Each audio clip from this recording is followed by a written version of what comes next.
If you were to bite off a kneecap, how would it look?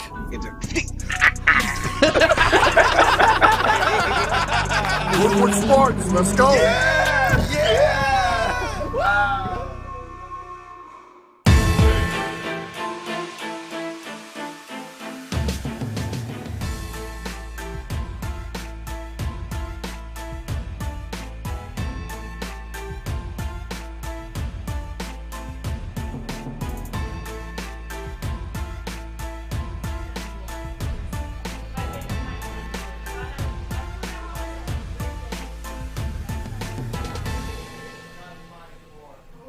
All right, well, good morning.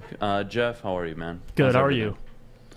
All right, so Jared Goff, my Yes. favorite friend, my best friend. Jared Goff came out with some interesting comments yesterday. He had some pushback on some questions being asked by the media, and I believe we do have that video, Alex, so if we can go ahead and play it, we'll get started with that. You know, I've answered this question I don't know how many times since I've been here. We don't care. I don't want to swear here, but we don't care. We don't give anything about what anyone says. It's the internal expectations that we've always had, and those will remain the same.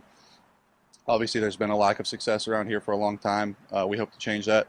We hope to change that quickly. You know, it doesn't happen overnight, but every day is a new day to get better and keep doing the right things. You know, eventually the tide will change. But no, we don't listen to it. It is out there, sure, but internally, our expectations are just the same as everyone else. All right, Jeff, what do you make of his comments? Before I get started. Real quick, I want to provide a little bit of context. I was reading some journalists on Twitter and what they thought of the whole situation, and one guy, I think his name is Jeremy Reisman, he said a reporter before that question asked him a similar question, and Jared Goff responded with this sentence right here. He said, "I know the external expectations that we've talked about at length. You guys like to talk about it all the time." All right, so that was what he just said. Then this reporter followed up with, "Do you pay attention to external expectations?" So I get, like, you know, it's just it's not good journalism if you're asking the same exact question. But I understand the point of being frustrated with the media asking those repetitive questions. But at the end of the day, I mean, this is Detroit. Welcome to Detroit, Jared. You're in a position right now where they don't expect you to win very many games. That's, you know, mainly what the media is going to be questioning you about. You know, Matthew Stafford had to go through it at times where they're asking him, "Hey, people are counting you out every single year." It's the same thing. So this is new for Jared. You know, he's a California kid, played for his hometown at Los Angeles for the Rams, and you know, he's never had to really deal with, yes, with Fisher, they were losing, but as soon as he got Sean McVay, there was never questions about the success they were going to have in the regular season or postseason. So this is new to him. I could see the visual, you know, frustrations, but it is what it is, man. This is what the media wants to know. But if you're asking repetitive questions, I can see why, you know, he can get a little frustrated. But at the end of the day, it is what it is. It's the media. I mean, welcome to the media. I mean, I'm not too upset that he got upset that he was asked the same question basically twice in a row, but yeah, come on. I mean, it seemed a little petty. And to be honest, this is the first time he's under, like, career pressure. Right. We talked about this way early on, maybe 3-4 weeks ago. Who was under more pressure heading into the season? Was it Jared Goff or Matthew Stafford? And it was easy for everybody to say Matthew Stafford, but no, I said Jared Goff. Why? Because he's playing for his next job. Matthew Stafford's on the tail end of his career trying to compete for a Super Bowl out in LA. Okay? That's a great situation to be in. Jared Goff, 26 years old, might not get a starting gig after this if he doesn't play well. He might be a career backup or out of the league. That seems like more pressure to me. But I feel like you can always pull he's playing for a Detroit Lions franchise who doesn't have any talent, especially in the wide receiver core. I mean, can't you pull more excuses for a Goff than a Stafford? It's not about excuses. So, like, I'm okay if Goff goes out there and doesn't wow us and throw for 4,000 yards plus, 30 touchdowns. Like, I'm not expecting that. So right. Even if Goff shows up this year, and let's say he has an average year, throws about 3,600 yards, let's say just hits 21, 22 touchdowns, and he somehow throws less than 10 picks. That would be like a solid year. I'd be like, oh wow, like he got that done with that. It's not bad. It's not franchise changing, but he's shown he can be a good, stable quarterback. He's already shown it the 4 years prior. The only issue is he's regressed the last 3 statistically across the board, from QBR, turnovers, completion percentage, you name it. So that is the knock right now on Goff. So yeah, people are asking, hey, do you pay attention to expectations? Of course he's going to get pissed, because for the first time, his back's against the wall, and it's like, oh man, I'm playing for my job right now. This team has 4 first-round picks in the next 2 years. I know Brad Holmes loves me, but if he loves somebody else in the next 2 drafts, I'm probably out of here if I'm not playing well. So I totally get Jared Goff's his attitude and his response. I have no issue with it. I just think it kind of just slightly highlights what I've been trying to say all this time, is the guy is under immense pressure right now. He knows he's walking into a team that is nothing near the team he had out in LA.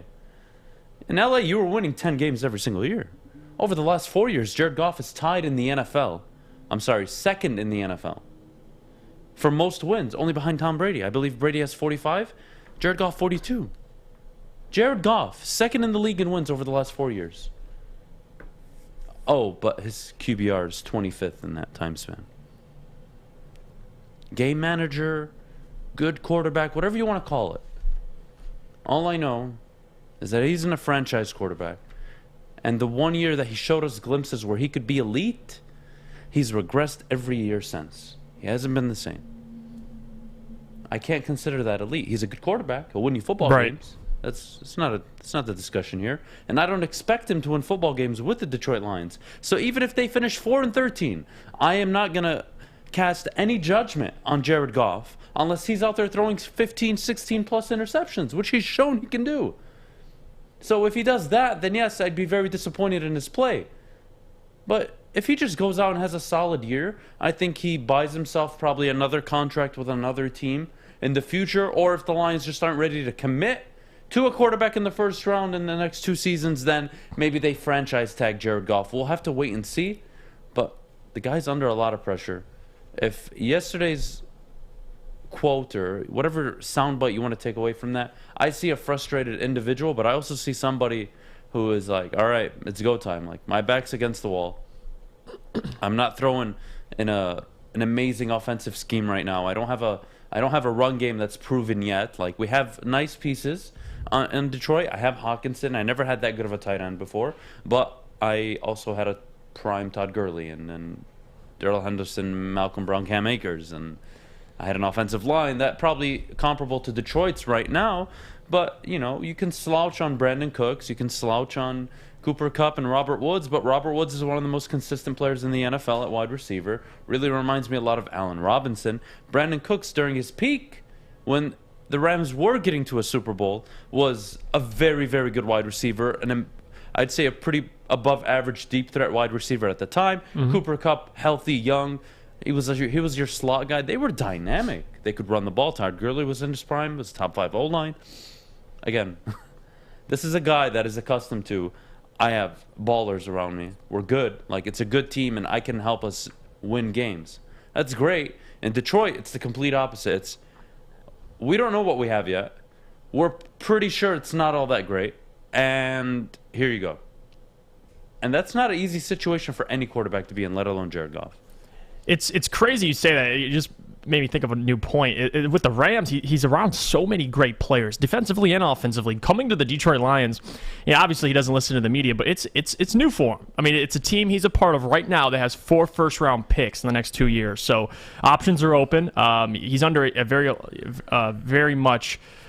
He's under a lot of pressure. He is. And obviously not with win totals, but just individually. He wants to perform well enough to, remain a starter and advertise himself to even other teams in the NFL. So it's new to him. He doesn't listen to what we or the media has to say or fans. I mean, he straight up said to the media at training camp, we expect to win the NFC North. And I don't know.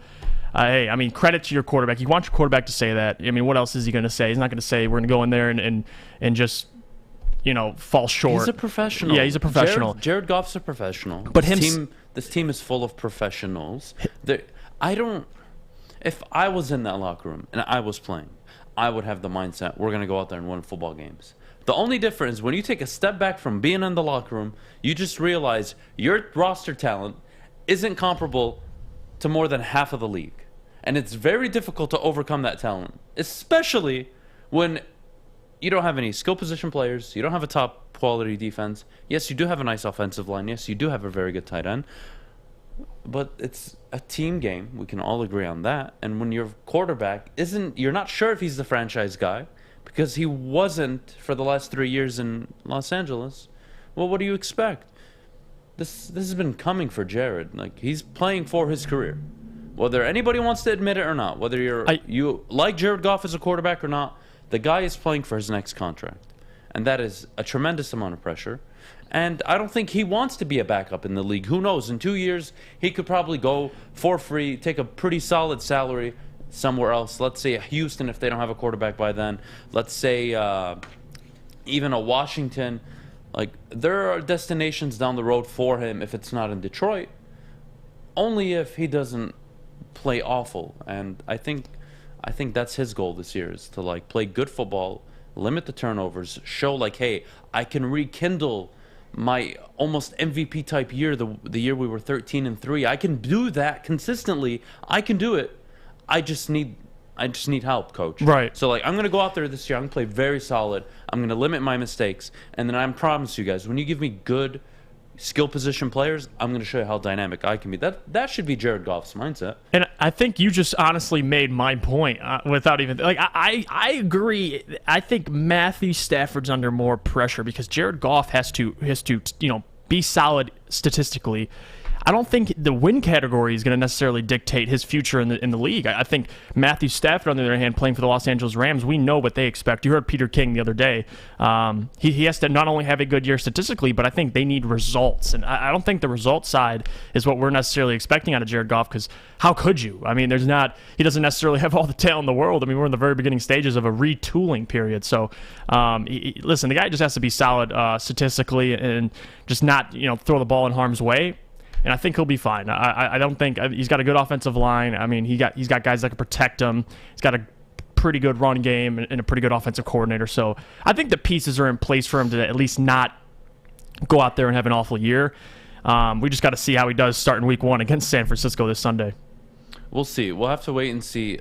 Do keep in mind that San Francisco know Jared very well. So I'm curious to see how the game plan for the Lions and Jared Goff. But to kind of like just nip this in the bud. Yep. Both are under pressure regarding Stafford and Goff. But I will just, one more thing for you to think of, Jeff. I got you. Is Jared Goff is in a situation where, yes, his cast isn't as good. But is it pressure to walk into a better situation knowing that the expectation is actually to win and like, oh, yeah. Like, oh, I got guys around me. Aaron Donald's in the locker room with me. That offensive line is in the locker room with me. I've got Sean McVay I'm in film room sessions with. That's good pressure. Jared Goff is under pressure of, oh, man, like, I don't know what we're going to be this year. Ideally, we're good. I would love for us to be good, but like it might not be all that great, and if I don't play well, I could be out of a job in 2 years. Like, that's, for me, more significant. But, Kennedy, now that they got your mic working, take us away. Sorry about that, guys. All right, next up, we have to talk about tonight's NFL game. It's finally happening. We have a real NFL game, not preseason, a real game. We'll talk about that coming up next. But before we go, please tell me about our friends at Northwestern Tech. Yes, so you guys can start a new career in an industry that is always essential, that heating and cooling industry. Learn more today by visiting northwesterntech.edu. Tony is a third-generation logger that has a simple, practical approach to life and work. That's why his Coast DX342 knife is perfect for him. The stainless steel blade is rust-resistant and made for all-weather use. And the double roll-lock safety ensures that it will never inadvertently close when he doesn't want it to. That's why Coast is trusted tough. Welcome back, everybody. You're tuning into the Morning Wood on the Woodward Sports Network. Happy to have you here on a beautiful Thursday. One day until Friday. I know Adam's excited, but we have to talk about tonight's game before we can even get to a awesome Friday and weekend. We've got the Bucs versus Cowboys tonight at 8:20 So, boys, who do you have and why? Jeff, let's start with you. I'm going with the GOAT, simply because, number one, yes, he's 44 years old. Thomas Edward Patrick Brady, who's going down in his second year in this offense. Last year, exploded for over 40 touchdowns. Arguably could have won MVP, but deservingly so. Aaron Rodgers won it, and he just coming off a Super Bowl win. So, and not only that, if you look at his record against Dallas in his career, it's 5-0. 10 touchdowns, 2 interceptions in his career. So he's beaten America's team. He gets it done, and he's in an offense that is incredibly stacked. In Dallas this year especially, obviously, they're loaded every single year on offense. It is what it is. I think Dak will be playing, so you're going to get you're going to deal with the whole issues of this offense, but you can't deny the defense is atrocious. They picked up Micah Parsons, which I think was a great pick for them, but still a relatively bad defense. I mean, I don't know how much better you can get in one season, so I'm going with the Bucs. I think, the Bucs are easily going to win double-digit wins this year again. I don't know if they'll win the Super Bowl, but they're going to be in contention. So, and I don't think Dallas. I don't know if they'll be. They might make the playoffs, but yeah, I got the Bucs game 1 to start the season. What about you, Ed? This is a tough one. Brady coming off a Super Bowl. I believe he has 15 touchdowns and 1 interception in the games he plays on those Thursday nights and those Week 1 matchups. It's hard to bet against the GOAT, but I will say, if there was ever a game for the Buccaneers to lose early on, it would be this game. And I'm actually going to take Dallas to cover. I don't know if they're going to win, but I'm going to take the spread here. Okay. 8.5 points is a lot of points. Do I think New England wins by 2 scores? Or not New England, I'm sorry, Tampa Bay. Do I think they win by 2 scores? I don't think so. I think it's a closer game just because it's going to be Week 1. You have to keep in mind CeeDee Lamb, Amari Cooper, Michael Gallup. That is a good wide receiving core. I like Tampa's defense. We saw what they did in the Super Bowl, but that was almost 20 games into the season. This is Week 1. The Bucs are returning all 22 starters, but I don't think it's going to be good enough where they're going to win by 2 touchdowns, let's say, or 10 or more points. I don't see that happening. I think Dallas makes it close, but if I had to pick a winner, it would have to be Tampa Bay. You just don't bet. There's things you don't do in life, and 2 of them are bet against Tom Brady in the playoffs and bet against Tom Brady to open the season. Those are things you don't do. That's like betting on LeBron James to not get out of the first round up until this year. Yeah, it's really guaranteed. like up until what year 19 for him? Yeah, year 18? 19. Yep. Finally didn't make it out of the first round. Oh wow, like you could strike lightning in a bottle tonight, but I would take Tampa Bay. They're returning all 22 starters. I'm gonna take the spread though on the game. I'll take the 8.5 points for Dallas. I think their offense alone is gonna keep them in the game. Although I am very worried about the Dallas Cowboys defensively, but I will say Micah Parsons has looked very nice, and he could be, I'd say, a top 3 linebacker in the next 2 seasons easily. He's got all the intangibles. He's got the speed. He's got the ability. He's got the IQ. He checks all the boxes, so good for Dallas. They made a good pick there, but I don't see it as a blowout. I think it's going to be a good game. We typically see Thursday night games throughout the season. They're kind of the drag-em-on games. They're the games that aren't as exciting, but you got to watch because there's fantasy implications. I think this game is... If I'm betting on this game, which I am, I'm taking the Dallas Cowboys to cover 8.5 points. And depending on where I can get the lowest over-under, I'm going to take the over. I think this is a 31-27, a 31-24 football game. I think it's high scoring. I think it'll be above 50 points throughout the game. And I like Tampa Bay to win, but I still think Dallas keeps it close. Good luck convincing me they're gonna hold back Dak Prescott and that offense Week 1. Now, if it was midway into the year and teams really started to have their groove, okay, like I'd be probably on the fence of Bucs are covering, but I think it'll be a closer game than people expect, and that'll be good for TV. So I'm not gonna complain. Yeah, he's going to be throwing it all over the field. I mean, I think Zeke's going to struggle against this whole defensive line again with the Bucs. I mean, they're going to make Dak feel their presence. And the Dallas, offensive line was sus last year, had a lot of guys out. And now this year, I think a couple guys are returning, ready to play. I don't know if Zach Martin will be playing, but nonetheless, it's going to be interesting to see Dak against this Bucs defense. The one thing I always question, though, is the Dallas Cowboys secondary has always been I think they signed the safety out of Atlanta last year, Ricardo Allen, I believe, or they signed somebody out of Atlanta, but the secondary is still suspect. I mean, I don't know how you're going to guard a Chris Godwin, Mike Evans, or even an AB, or now they got back O.J. Howard and now a Rob Gronkowski, like. Because the Buccaneers secondary has shown us, they got Winfield in there, they got Sean Murphy Bunting, and they got other guys in there. So at least I don't know. I think Tampa will win. I don't know. I got them. Tampa wins comfortably. Yeah, comfortably. I could see them by 2 scores. Like I think it'd be a higher scoring, like maybe 31-17 or 8.5 points is basically you're losing by a touchdown and a field goal.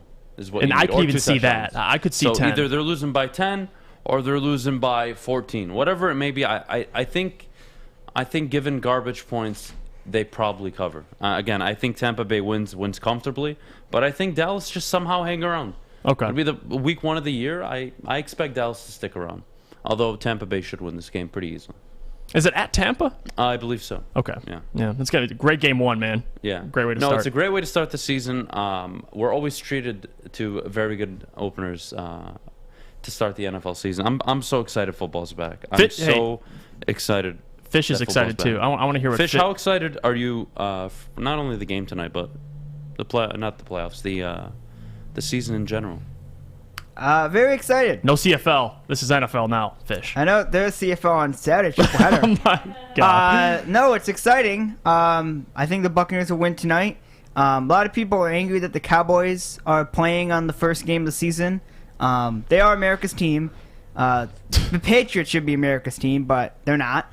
Red, white, and blue yeah. for their colors. It's obvious. The Cowboys they gain a lot of traction. That's why a lot of people like and hate the Cowboys.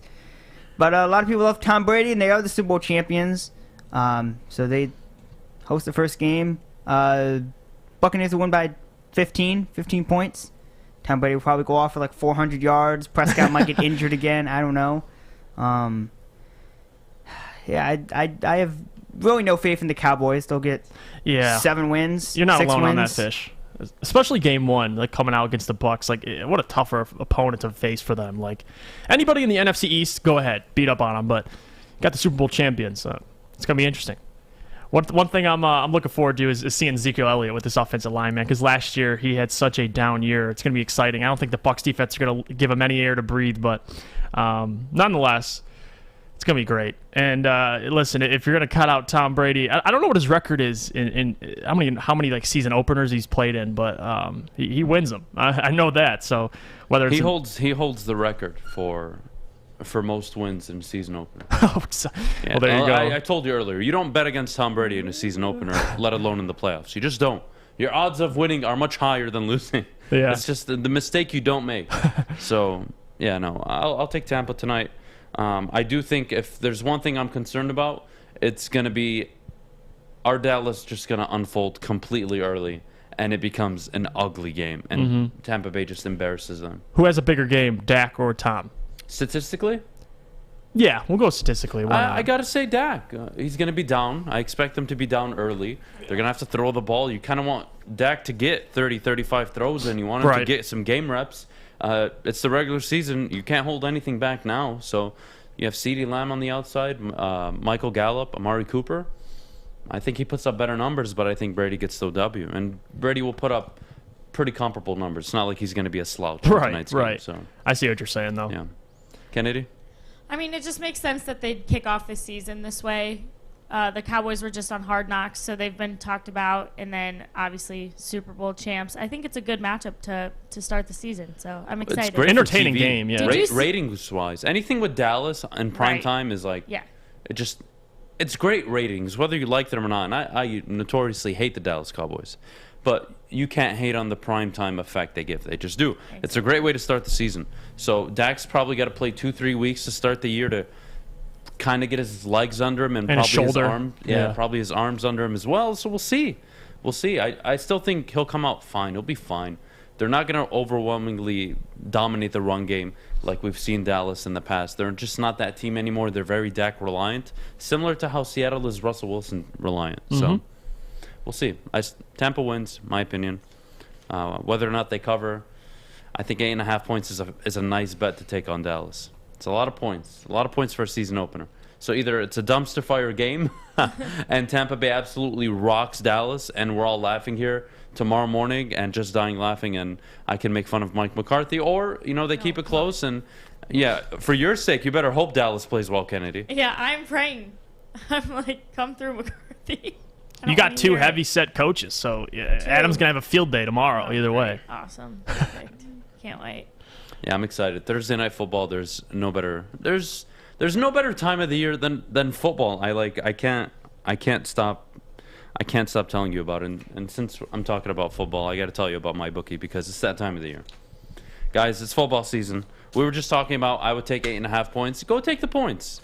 Go take the points. I think it's a fair bet, or take the over, whatever you're more comfortable with. Do keep in mind, if you're betting on Tampa Bay to win, they're probably minus 320, 350 right now. So you're gonna have to put in over $300 just to win 100. The odds don't make sense there. I would take the points either way. It depends, how you feel about the game, but I will personally take Dallas to cover the 8.5. Bet from anywhere, anytime. Visit mybookie.com. Use code Woodward. They match your deposit up to 50%. You put in 100, they'll give you 50. 200, they'll give you 100. You know the drill every morning. We will see you right after the break. Welcome to the Call Sam Chopper Shop, where you can win a custom-built chopper while helping our veterans at the same time. Watch as the Bad Pig Custom Team turns this bike into a one-of-a-kind classic chopper. And when it's finished, we'll be donating the bike to Volunteers of America Michigan to raffle off in support of our vets. A great cause to give back to those who've given so much. Watch for Call Sam Chopper Shop episodes on our social media channels and get your raffle ticket today at callsam.com/chopper shop. Welcome back, everybody. You're tuning into the Morning Wood on the Woodward Sports Network. Happy to have you here. All right, so The Athletic came out with their top 50 players of all time for the NFL. And it's interesting. So I want to get the guys' take on this. So, boys, how do you want me to go about this? Do you want me to read all 50 to you? Or? No, okay, please, I didn't think so. So what do you want me to do? Top... Let's start with notoriously, are there any Lions in the top 50? Let's start there. There is. I'd imagine one. Barry Sanders. At number 27, Barry Sanders. Mr. Barry. 27. That's not bad. Yeah. That's not bad. That's higher than I thought for Barry Sanders. Good. I'm glad they're putting. I need to see who's he's ranked above and who's ranked above. Are there any him. running backs ranked above Barry Sanders? That's the question. I saw Jim Brown up there at 2. Well, Jim Brown deserves to be there. I mean, which is fine. I think he's I'm just 3. saying that's the only guy. guy. So I believe it's Tom Brady 1. Jerry Rice is at 3. Then who's Jim Brown is yes, number 2? That's what I said. Jim Brown is 2. Wow. Okay. Then Jerry Rice number 3. Let me guess 4. Montana. Who? Lawrence Taylor. Lawrence Taylor. Yeah. Oh wow. That's right. God. I mean, it's of all time. I'm trying to guess I'm trying to guess the top 10 right now. Let me guess. Lawrence Taylor. After that, you probably have to include what? Reggie White. Yep. You got to include. I'd imagine Montana's got to be up there. Yep. Number 6. And then there Manning. You go. Peyton Manning. Yep, that's 7. Yeah, Peyton Manning. Okay. Oh man, do I go quarterback or do I go skill position here? It's tough. They've been doing the skill positions better. All right, so Kennedy, read us the top 10. Start from 1. From 1. Number 1, Tom Brady. Okay, I don't think we disagree there. No. Number 2, Jim Brown. Okay. I mean, there's a myth. There's like a mythical element to Jim Brown. Like even Barry Sanders' father said how amazing Jim Brown was and how his son could never be Jim. Jim Brown was just different. He was just different for when he played. He was basically a defensive lineman who could run like Tyreek Hill. It was the most ridiculous thing ever. But continue. Okay, number 3, Jerry Rice. Okay, no complaints there. It's the best receiver of all time. Yeah. Lawrence Taylor at 4. I'm not gonna disagree on Lawrence Taylor. The most dominant Reggie defense White player. at 5. Reggie White. Yep. I guess 5. That's fine. I would have put him like 6 or 7, but regardless, what are we? Joe Montana at 6. Sure. Peyton Manning at 7. Okay. Walter Payton at 8. That's too high. Walter Payton can't be at 8 if Barry Sanders is at 27. Yeah, that's a big discrepancy. Walter Payton's right got to there. be at 28. Wherever Barry is, Walter's got to be 1 behind him. It's that simple. That makes sense. Okay, Johnny Unitas? Yep. Oh. Whoa, what are they doing 9. here? The Athletic Johnny is Unitas, not top 10. No. That's a big And one. then at number 10, Dick Butkus. Okay, Is that how you that's say it? fine. Butkus? There's so many other. Okay, United shouldn't be in the top 10. I'll start there. I'll start there. United shouldn't be in the top 10. I didn't have a problem with anybody else. No, not really. It was just the Unitas was a little surprising, but Unitas is probably what 25. Yeah, top 25, send him back maybe. Past. Yeah, that I'm not on board with that. I don't agree with that at all. Jeff, if you had to place Barry Sanders on that list from 27, where would he go up to? I could see or him down. Is he moving up or down for you? I could see him. I need to see the list to see who's like slightly above him, but I could see him easily like somewhere in the high teens, 20s. I mean, I don't think high 20s. I think he can come a little lower than that, but. You know, again, got to see. I want to see this list. I got to see who's right in front of him. Aaron Donald already at 24, and I'm a huge Aaron Donald supporter. Yeah, that's a problem. I mean, already above it, Barry Aaron Sanders Rodgers and Brett Favre above him at 22 and 21. Wow, man, I don't like this. John Elway at 15. Okay, where's Orlando Pace? Hey, I like Doug's comment. Offensive lineman so far, it sounds Barry like a top Sanders 50 is ranked one ahead of Deion Sanders for boomers. Yeah, that is so true. Like, I don't get it. I don't care if he was the father of a position. He's not in the top 10. Yeah, he's been passed. He has been passed. Otto Graham at 11. Why? Like it's okay to pay respect to history, of course. But as we've evolved, there are players that are probably more likely to be in that top 10, top 15 than an Otto Graham. Oh, I don't know. I don't like this. I don't like this at all. Why is Aaron Rodgers and Brett Favre at 22 and 21? They're above Deion Sanders, Barry Sanders, Emmitt Smith. Let's see who else do I have a problem. Where's Deion Sanders at? 28. One behind God. Barry Sanders. Yeah, Walter Payton is where on the list? 8. I don't want to know the criteria. People don't know how dominant Deion was. Like, I want to know the criteria for this. This doesn't make too much sense to me. Like, where's Calvin? Is Calvin Johnson Calvin Johnson's not on the list. Okay, so he's probably outside Randy of that Moss top is 50. 38. Tony Gonzalez 46. Oh, so they have Larry Allen at 45, but I don't see Orlando Pace anywhere on this list. Ed Reed at 39. You're telling me, goodness God, you're telling me Aaron Donald, who's still in the league, is better than Ed Reed, all time. Come on. See, I can't respect these kind of lists. I really can't. Barry's too low. Deion Sanders is too low. Yeah. Ed Reed is too low. Brett Favre and Aaron Rodgers are way too high. Dan Marino, 18? Oh, my God. I'm pulling my hair. What are we doing? Randy White, 47. Okay. Drew Brees, 43. I don't hate that. O.J. Simpson, 41. Okay, that's cool. Eric Dickerson, only 40. Like... Okay. Oh, man. This is, like, driving me insane. Yeah, there's some slight tweaks we got to do to this list. This doesn't make any sense. Got to put Deion higher, Barry higher. There are players that are missing from this list that need to be on there. And missing. Yeah. Players Ray Lewis is way too high, in my opinion. Based on their criteria. Like, if you look at Barry Sanders, what does it say? Not Barry Sanders. Ray Lewis is 17th. He's above Dan Marino, Aaron Rodgers, Brett Favre, Aaron Donald, which is fine, like, cool, but he is also past Barry and Deion? How is Ray Lewis ahead of Barry and Deion? They should be, like, similar. They should be close. Not 10, 11 slots higher. I don't get this list. Aaron Rodgers and Brett Favre are way too high. Very good quarterbacks, Hall of Fame quarterbacks. They're not top 25 players. Yeah, back-to-back, 21, 21-22, a little too high. They're too high. Why is Aaron Donald 24? Why is he above Barry and Deion Sanders? Why? And I love Aaron Donald. I'm a huge supporter of him. I sat up here all of last season saying he was the defensive player of the year and he deserved more MVP consideration. But he's over 10 spots. And the whole spots. media was like, no, TJ Watt. Everybody loved TJ Watt. But thank goodness they gave him the defensive player of the year that he deserved. But what are we doing? 24. I don't know. Ronnie Lott is 18, Brandon. He's 18. This doesn't seem right. Johnny Unitas and Walter Payton, 8, 9, and then 10 is who? Dick Butkus? Okay. If I give you Dick Butkus, maybe. It's the best name of all Anthony time. Munoz, Don.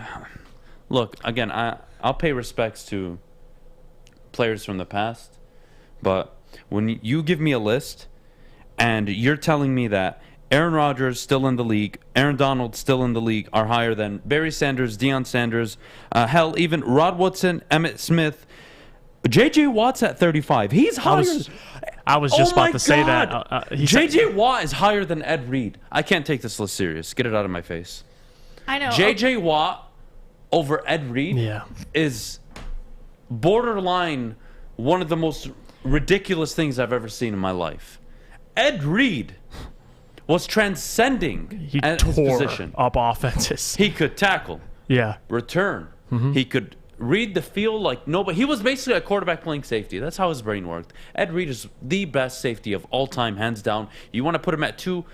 Sure, but for me, he's number 1 of all time. Walter Payton at 8 and Barry Sanders at 27. I don't get it. Like, I would love to sit up here and be like, oh, wow, I can make a case for that. I really can't. It's very frustrating.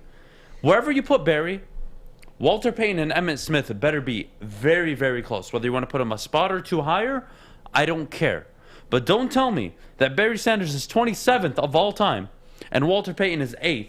And then the leading rusher of all time, Emmitt Smith, is 29th.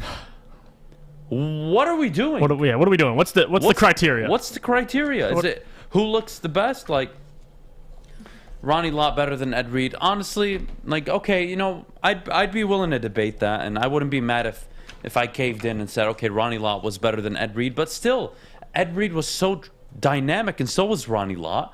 And you're telling me those 2 players, they're not higher than a Walter Payton? God. Listen. J.J. Watt, 35. I don't get it. I don't get it, Kennedy. I can't tell you what the criteria was because I'm pretty sure it's behind an ad wall that I can't find, but I've been searching for you guys.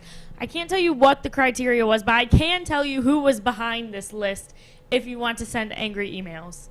I'm listening. Okay, so they were picked by Pro Football Hall of Fame voters Mike Sando, Dan Pompei, Ed Bouchette, Jeff Duncan, and the athletic editorial director, Lisa Wilson. Sounds like a bunch of idiots. Look, I'm all for paying respect to players from the past, but you're giving me 8 to 12, which is Walter. Help me with 9. Who was the guy that I was complaining about at number 9? Please hold. I'll see it right here. It's Johnny Unitas, yeah. Okay, the one Johnny we were all Unitas, appalled about. Otto Graham at 11, 10, I believe, Butkus. Okay, like, that's fine. Hall of Fame players, mind you. Dominant in their era. Okay. But you're telling me those 4 players are that significantly better on an all-time list than the leading rusher of all time, Emmitt Smith, the most elusive, dynamic back of all time, Barry Sanders, one of the most dynamic secondary players of all time, and not only Ed Reed, but also Deion Sanders. Really? It's a huge gap. I don't have a problem with anybody putting them above those players. That's fine. But when the gap is 15, 17 slots, something's up. I don't understand the criteria. I don't. I really don't. So even though on this graphic that we have, only 1 is listed as a Lion, there are 5. So there's Barry Sanders, Lane, Joe Schmidt, another Lane, but spelled with a Y, and Peterson. So 5 Lions. Yep. Bobby Lane's on there? Let me find him on this actual list. Look, I don't, again, there's nothing wrong with showing love to, like, players from the past. I think it's very important to acknowledge, like, how you got here. But my problem with the list isn't that Ronnie Lott is only at 19 or Ed Reed's at 35. No, it's the gap between some of these players who play the same position that I could argue are much better. Like, why is Aaron Rodgers 22 spots better than Drew Brees? They've had the same career. Yeah. 1 Super Bowl title, multiple NFC championship appearances, failed to win multiple. They've only gone to 1 Super Bowl each. Drew Brees never won an MVP. I could argue he deserved an MVP. But he put up numbers. But he put up very comparable numbers to Aaron Rodgers. What are we doing? When he retired, he was the all-time leading passer in multiple categories. But he's 22 spots behind Aaron Rodgers? Brett Favre? I just don't get the criteria. I don't have a problem with, the older generation being high up on the list. I just want to know how Walter Payton is 12 to 15 spots better than Barry Sanders and Emmitt Smith. I just want to know that. And it's not like, Adam, Jeff, you guys didn't watch these players. You don't know about these players. It's just simply all 50 of these guys on this list are transcendent, dynamic players. That's fine. But this is what we're arguing. Like, why are the differential between, guy A or guy B, like a Drew Brees or an Aaron Rodgers, so significant? That's the question we have. It's not about... These guys should be, like, bunched together, yes, right? Like, yes. This is a Drew Brees that just retired. Aaron Rodgers heading towards retirement. They should probably be pretty close. Brett Favre, when he retired, held all the records. He should be higher. I don't know the criteria. Night Train Lane is, what, 50 on the list? Yep. Look, I'm not making a scene that there are players that don't deserve that credit. Like, for example, Otto Graham, right? Otto Graham, if I remember the number correctly, what? 9, 10 championship games? Yeah. Like, dominant in his era, yes. But, like, hindsight 2020, he should be above Rodgers. Do I think he should be above Brett Favre? Yes, I do. I think the only quarterbacks that should be higher than him, realistically, are Tom Brady, Peyton Manning, Joe Montana, John Elway maybe, and I could argue Dan Marino, but I don't want to make that argument. I'd rather have Otto Graham up higher on that list, but we're talking top 50 players, not 50 individual accomplishments only. There are players on this list that are much better than where they're ranked. OJ's at 41. He was a dominant player. I bet you if he didn't kill that girl, then he'd probably be at top 25. It depends what you ask. Depends who you ask if he did it or not. But His son. Just don't ask Maz. All right. Well, look. Regardless, the list is interesting.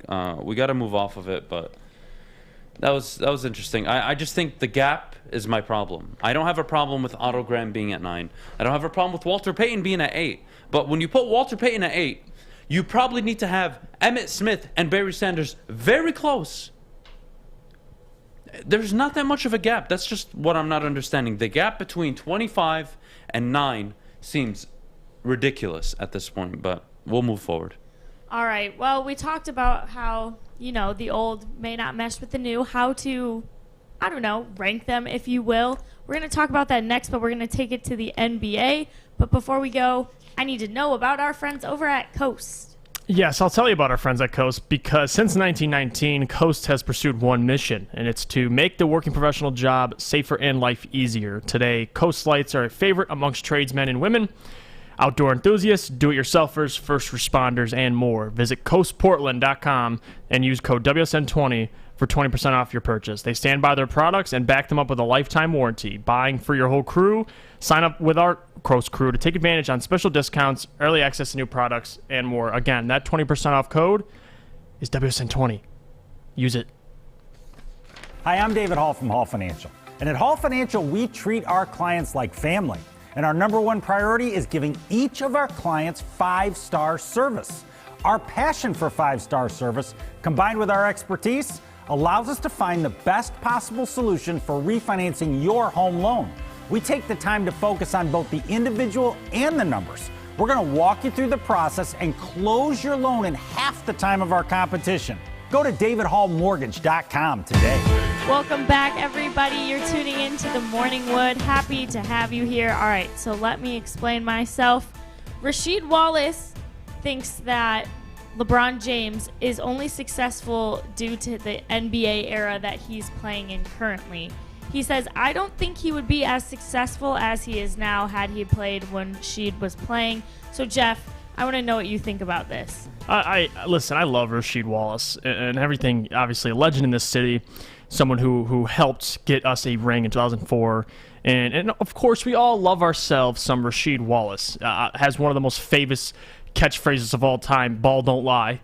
And I love the man. But you can't be saying dumb stuff like this. Like, what? He wouldn't last in my era. Well, Rasheed, let me tell you this. What era are you exactly talking about? Because if I remember correctly, at just 22 years old, LeBron scored 25 straight in the playoffs in 2007 to make it to the finals on the Pistons. And Rasheed Wallace was in a majority of those highlights.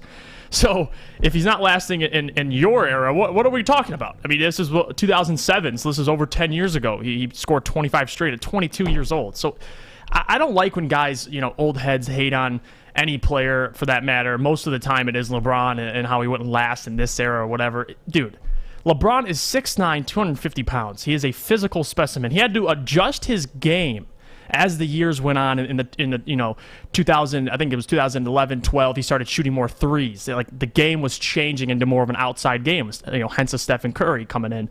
He had great shooters.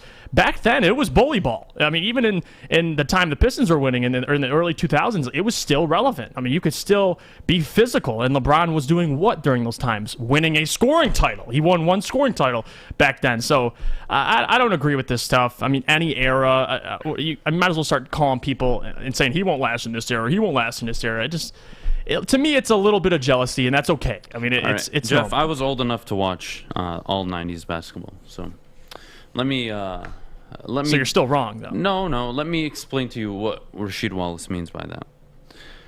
What is LeBron James's deadliest weapon throughout his career, especially in his going to the basket? His ability to get to the basket. Yep. Now you play early 90s to mid 90s ball. Going to the basket was not only taxing, but it was much more difficult. You needed a mid-range. Not to say that LeBron couldn't have developed a mid-range and a three-pointer like he has in today's game. But I think where Rasheed Wallace is going with this, although I think he's wrong, is it wouldn't have been as easy. LeBron couldn't have came in and been a 20-point-a-game rookie probably year 1 and 2. He probably could have developed into the player that he would have been, and we've all seen him become. But to walk into that league, hand-checking, taking hard fouls at the basket, it's taxing. LeBron James, by the time he got to the league in 2004, all the rules were basically wiped away. No. It was still. It wasn't 90s basketball. 90s, of course. Rasheed is talking about 90s basketball. He said my era. Yeah, so late 90s, 2000s. Well, no, Rasheed was early 90s. 93, 94 he got drafted, I believe. Yeah, but late. I mean, regardless, gotcha. That era was very different. Big man dominated. You saw even Kobe struggled coming out of the gate in the 90s. Allen Iverson, Ray Allen, like you don't just walk into the league. Now, do I think LeBron could have probably walked in and still been LeBron James? Yeah, he's just that good. He's a top 3 player of all time. Of course he's going to translate. I don't like doing the era-to-era comparison, but I got to defend Sheed on this, where I think what he's trying to say is he couldn't have been that dominant walking in if he had played in the 90s. And I don't think that's too far-fetched to say. I don't think that's like, in what way? blasphemy. What does that mean? So not dominant. He would still have every one of his attributes, and he'd still score at will. So like, what are we saying? That's where we're going to differentiate, because LeBron James is, again, we both agree, right? Top 3 player, fair to say. Yes. In any era, he would dominate in any era. But LeBron James walking into the league in the early 90s would have been very difficult. Very difficult. In what way? Just simply because it was more physical? Your ability to get to argument. the basket was it was a totally different game. That's it? Now, though? different doesn't mean he can't adjust to it and become great. Jordan adjusted, did just fine. I'm not saying LeBron wouldn't translate, but I'm trying to defend Sheed's point here, where he's not coming off, I think, as cynical as people maybe think. He said he wouldn't be as good as he is right now. I think that's a bit too much. I think it would just take him longer to translate. We all saw Jordan dominate, but Jordan wasn't playing winning basketball for the longest time. I think LeBron probably would have had a very similar start to his career. He would have not finished with, let's say, as high of a field goal percentage as you would have expected. He wouldn't have been as effective in the paint, because he's actually getting fouled very, very often in the paint, and most of the times they're not even calling the fouls. And then when they do call the fouls, he has to go to the free throw line. Career's 74% free throw shooter. Like, it's not like blasphemy to say like LeBron would have struggled. I still think he would have been great. I still think he'd probably finish again top 3 all time, probably top 2 if you want to make the argument. But I don't think. I think maybe we're looking too much into this, and I think Sheed also has a little bit of salt because he was part of that Pistons team that was embarrassed by LeBron James. So, it's easy to hate on greatness. LeBron is definitely one of the greats. But given his game, it would be difficult for him to translate immediately. I'm not saying he couldn't, but you're talking a guy who isn't notorious for his free throw shooting, didn't come into the league with a jump shot or a three-point Not a lot of people shot. did back then. Yes, but we're talking about LeBron right now. Just LeBron. I know. I'm just saying. So, like, you bring back LeBron into the early 90s, it's like, well, wait. If you can't get to the basket, like, again, he'll have to adjust. He'll have to develop that game, and I think he can. He's that great. But I think that's the point Sheed's making. Maybe I'm wrong, but I think LeBron would have translated. I don't even think it's a debate. Yeah. I think we can all agree those generational type players translate in any era. Jordan could dominate in this era or in the 20s. Wilt probably dominates up until early 2000s. In today's game, I'm not sure if he'd work. Maybe he could. It's Need a just jump shot, but different he'd be game. fine. Yeah, Yeah. like you have to be born in this era to play in the era. That's the problem. That's the problem with comparing eras. Wilt Chamberlain was born in an era where he was under the basket, grabbing rebounds and dunking and getting layups. That was it. Shaq, very similar upbringing, in the paint, dominant, had post game. You had to have a post game at the time, and that was it. That's all you had to do. If you're a guard in the NBA today, if you don't know how to shoot the three, you're expendable. The game changes. The game changes. And that's where I was going, because it's like back then, a Shaq, you didn't need it. He couldn't shoot free throws, dominate in the paint. I understand it's Shaq, but LeBron is a specimen going to the paint. So if you put him, back then, it's almost like a better era for him because he doesn't need a jump shot. Like LeBron's never been the greatest shooter. He's obviously, you just mentioned it, free throw shooting. I feel you're underselling him. LeBron James post Cleveland looked in the mirror and said, the game is getting away from me if I can't get a jump shot. That's why they lost to Dallas. He couldn't score. Yep. He just couldn't score, and they weren't giving him the calls in the paint. He developed his mid-range. He developed his post-game even. Remember that Olajuwon video? Everybody made a big deal about it back in the early 2010s, 11. Like, he went out and developed. And then he developed a three-point shot when he noticed Steph Curry and the Warriors were doing what they were doing. He's like, all right, game's going another direction. Like, LeBron is adaptable. One of the most adaptable players I've ever watched in my life. But Sheed's point, although a little cynical, I don't think is too far off. I think it would have been difficult for a guy that didn't come into the league as, a jump shooter. Mm-hmm. And to avoid getting into the paint and avoid getting to the free throw line, you would have to jump shoot. And it's just, I don't think it's that far off as maybe we're making it out to be, or maybe, LeBron defenders are making it out to be. Like, what is he saying? I don't think it's that far off. I still think, though, he would translate the same way I think Jordan would. Like, the greats just translate. There's nothing you can do. Right. I don't like comparing eras. I think it's ridiculous. I think it's impossible to do that. But, it's like saying, what if Shaq played in Wilt Chamberlain's era? Well, he'd probably murder 90% of the players. Right. Like, what are we doing? We don't accomplish much. They're all great. And that's it. That's it. And I hate the he wouldn't last in this era. You know what? It feels like every time, it's not even me defending LeBron. It just seems like it's always coming at LeBron. So it's just funny. Like, I love Rasheed, but it's just, why make the comment? Like, you can give respect where it's due. You could be like, yeah, he scored 25 straight against me in 2007, but he would never make it back then. It's like, then would you make it back then, Rasheed? I don't think people listen, Jeff. Chuck, it's not that he would not be able to drive to the lane. Like, we all know LeBron's specialty is his ability to get to the rim.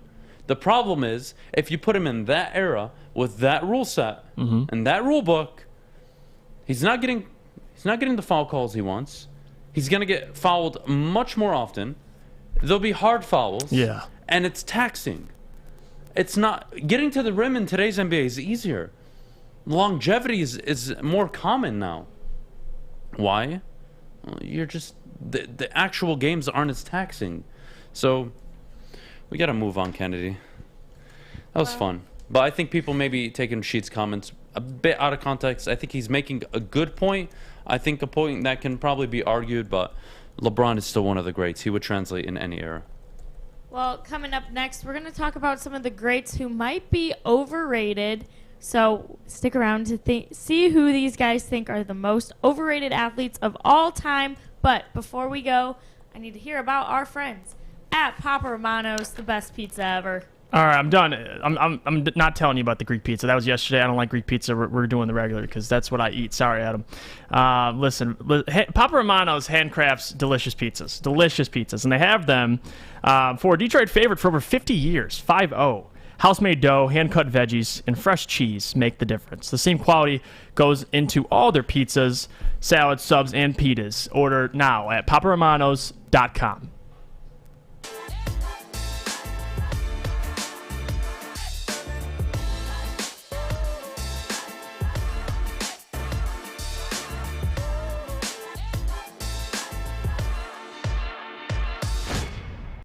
Make sure you download the Woodward Sports app in the App Store and the Google Play Store today. Take Woodward Sports with you wherever you go and listen live on your phone or mobile device.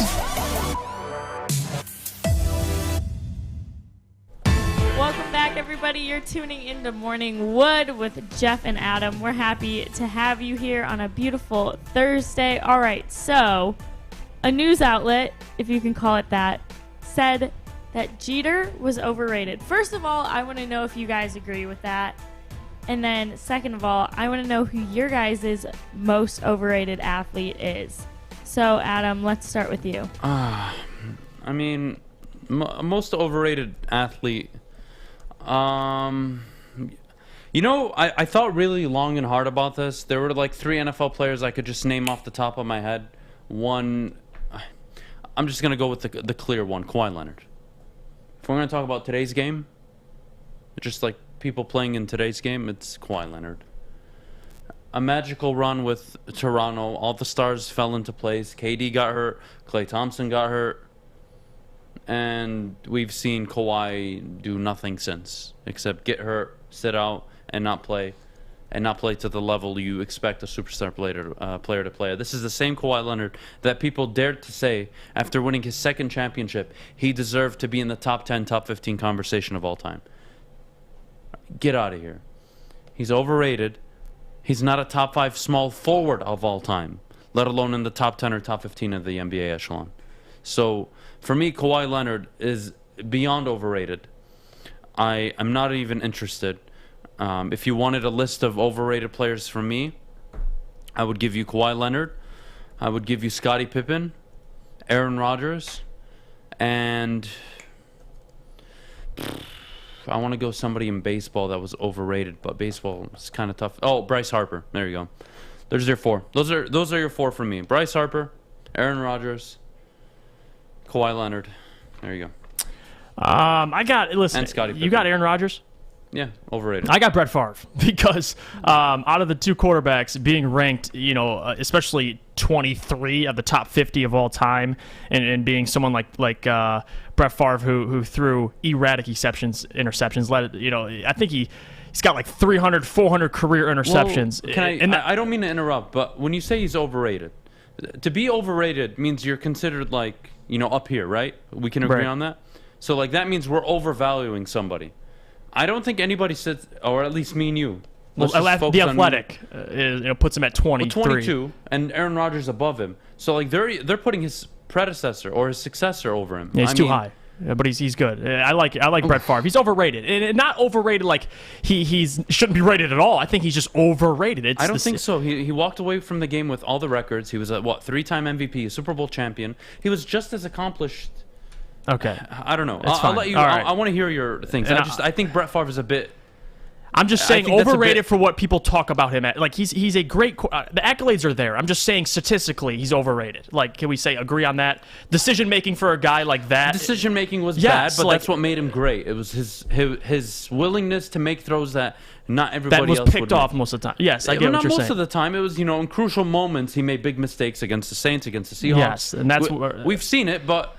That came with there was good to that as well, and I don't want that to overshadow. He wouldn't be an all-time great quarterback if it wasn't any great. I'm just saying statistically overrated in my opinion. I think he's a great quarterback. I'm just saying that's my opinion. It's just slightly overrated. In basketball, people are gonna hate me. I love old school basketball, but I think the Bill Russells of the world and the Wilt Chamberlains are, I think, world's dominant, but those guys are just a little bit overrated because of the time they played in. I think early NBA, when it was still developing, these guys were plumbers, 6-foot plumbers. I think the early centers in the NBA are a little rated. 11, 12 titles for Bill Russell. I mean, I don't know. Put him in a different era, and it might change. He was only 6'9". He was undersized as a center, and he was dominating the NBA at the time. So I think those guys are a little overrated, but it's just it's just because the era. It is. So I mean, those are really the only 2 I could really think of. And Bryce Harper's a good one, but I love Brett Favre. I'm not saying he's a bad quarterback. I'm just saying to be 20 on the list of all-time great players. And looking at the statistics, it just... I could make the argument Brett Favre is a top 6 quarterback of all time. I mean, that's not overrated. Okay. You know what I mean? So, I'm going to disagree on Favre, but I got to say, I think I nailed it on Bryce Harper for sure. Do we both agree Bryce Harper overrated? Can we agree on that? Yes, Okay, of course. Definitely overrated. I read in the comments Emmitt Smith. I think overrated because of his numbers. He was the all-time leading rusher, but we all know if Barry wanted that, he would have it by a landslide. It wouldn't be close. So I guess that's why we kind of consider Emmitt Smith overrated. I think Kawhi Leonard definitely overrated. You guys can disagree, or some of you can disagree, but yeah. I'm sorry, Kawhi Leonard definitely overrated. He went to a Toronto team and won that year. Yeah, he was a young up-and-coming player who was a two-way defender that apparently was the LeBron stopper when LeBron put up, 28, 9, and 8 in that NBA final. The LeBron stopper. And he did win Finals MVP because he did give LeBron problems. I will give Kawhi Leonard that. But in my opinion, overrated. He's never available. What has he done with the Clippers? What has he done that Chris Paul hasn't done with the Clippers? I mean, if anything, he's done a worse job with the Clippers. He's had Paul George. Now what? Like, what do I need to give this guy? But Chris Paul was never winning. Everything needs to go right for Kawhi Leonard to win. That's what I'm hearing. Like, he needed Klay Thompson and KD to go out. Like, come on. He could barely get past the Warriors with Klay Thompson and Steph alone. Whatever. I think he's overrated. I think Favre is underappreciated, I think, as time goes on, especially because of the whole Aaron Rodgers thing. You can call him overrated, but Favre was something special to watch. He's special to watch, of course. But he was the definition of not only a franchise quarterback, but he was a winner, man. He was a winner. He led that team to multiple division titles, a 3-time MVP, multiple Super Bowls. Aaron Rodgers hasn't gotten to multiple Super Bowls. I don't think LeBron's overrated, Angela. Sorry. LeBron's not overrated. He's the best small forward of all time. And he's probably, depends how much you hate him. You can put him in the top 5. I have him in the top 3. He's probably the more easily hated player, for sure. I think he's the more controversial player, but no, LeBron is not overrated. You don't go to that many finals, win that many MVPs, and carry those type of teams to the finals, regardless of your conference, and be overrated. Sorry. No. I'm not interested. Leonard is overrated. Go and reevaluate your list, man. Jesus Christ. What's wrong with people? What are we doing here?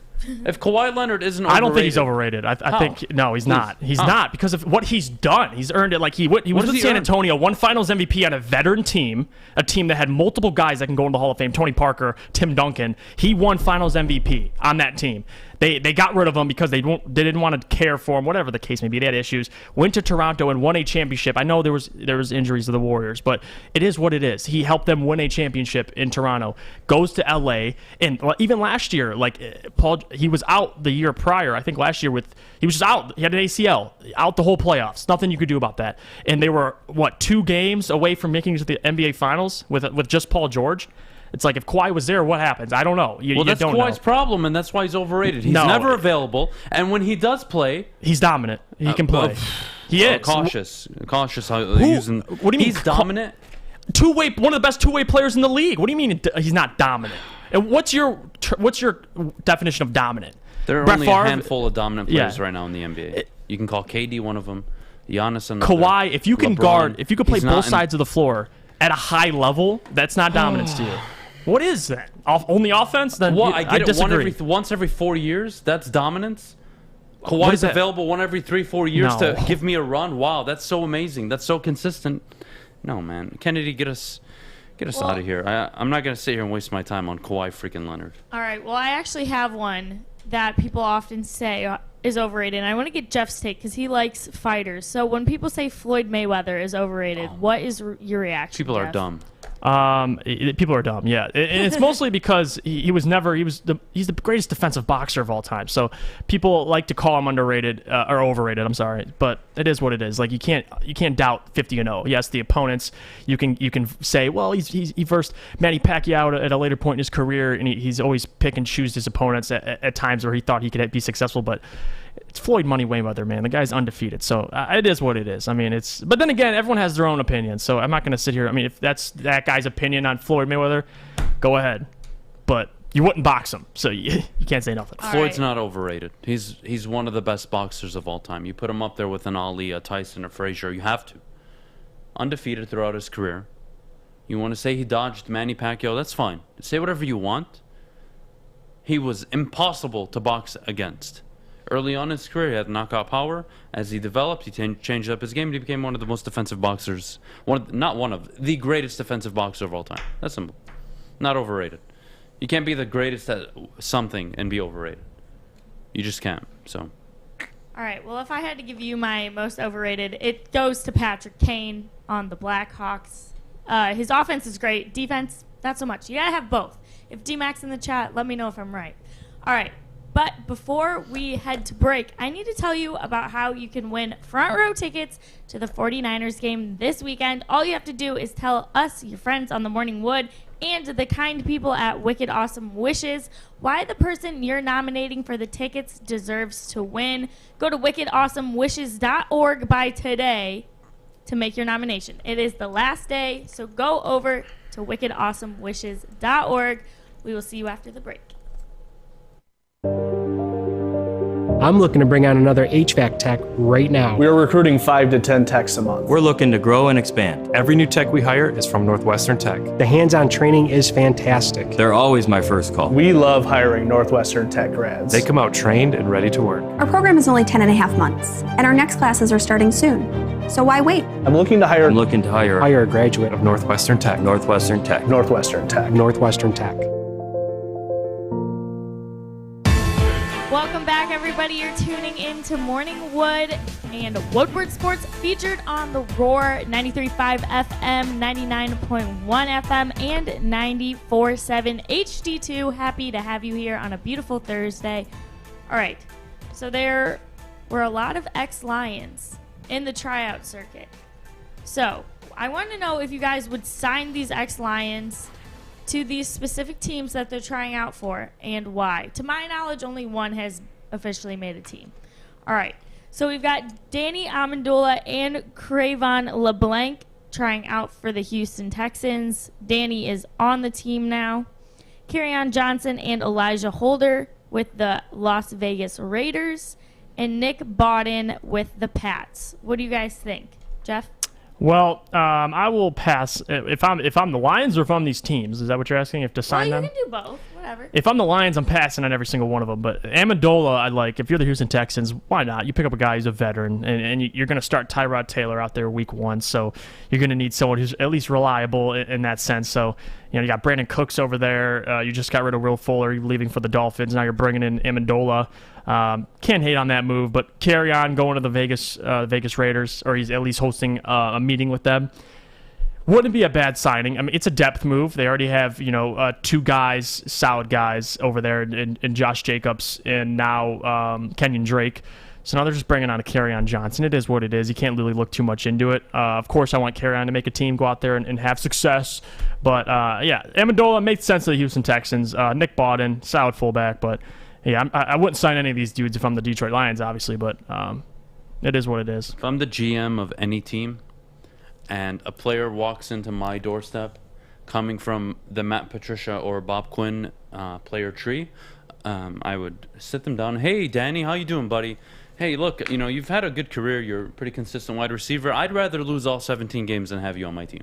And I would say the same thing about every single one of these players. Kerryon Johnson, never available. Elijah Holder, I could care less. Cravon LeBlanc, I could care less. Nick Bawden, however you want to announce his name, he's with the Pats, so he'll probably get signed because fat guy is over there. So you don't even have to worry about that. But the other 4, no, get him away from me. I want nothing to do with them. Nothing to do with them. I'm not going to sign them. Just stay away from me. Anybody coming from that tree, stay away from me. I'm not signing you. I don't want a curse on my team. Just stay away.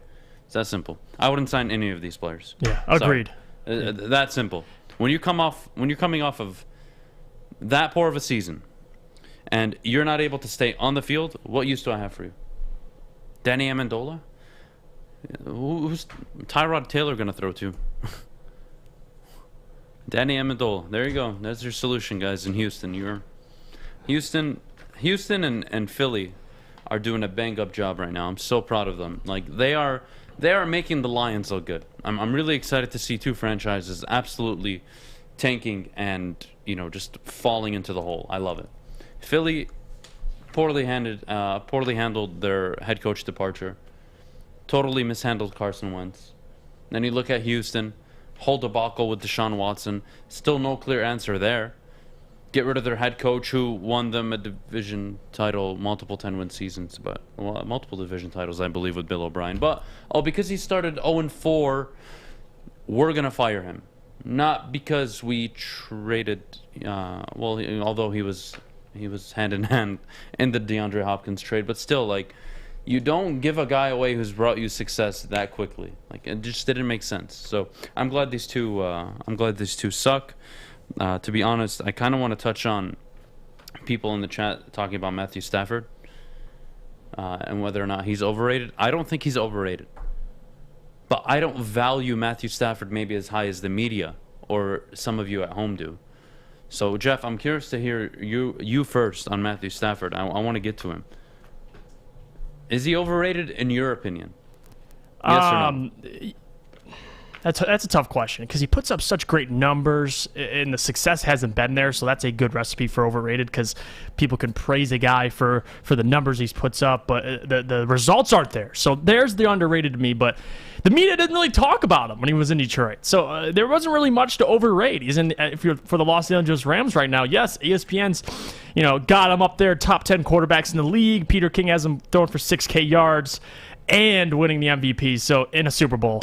So I don't know. Overrated now, yes, but in Detroit, there wasn't much to overrate. I mean, there was times where we made it to the playoffs and we got, shut out. So you could say, yes, he's overrated, but I don't think he's really given us enough in Detroit to where we could say he's overrated. He's just a guy who put up great numbers.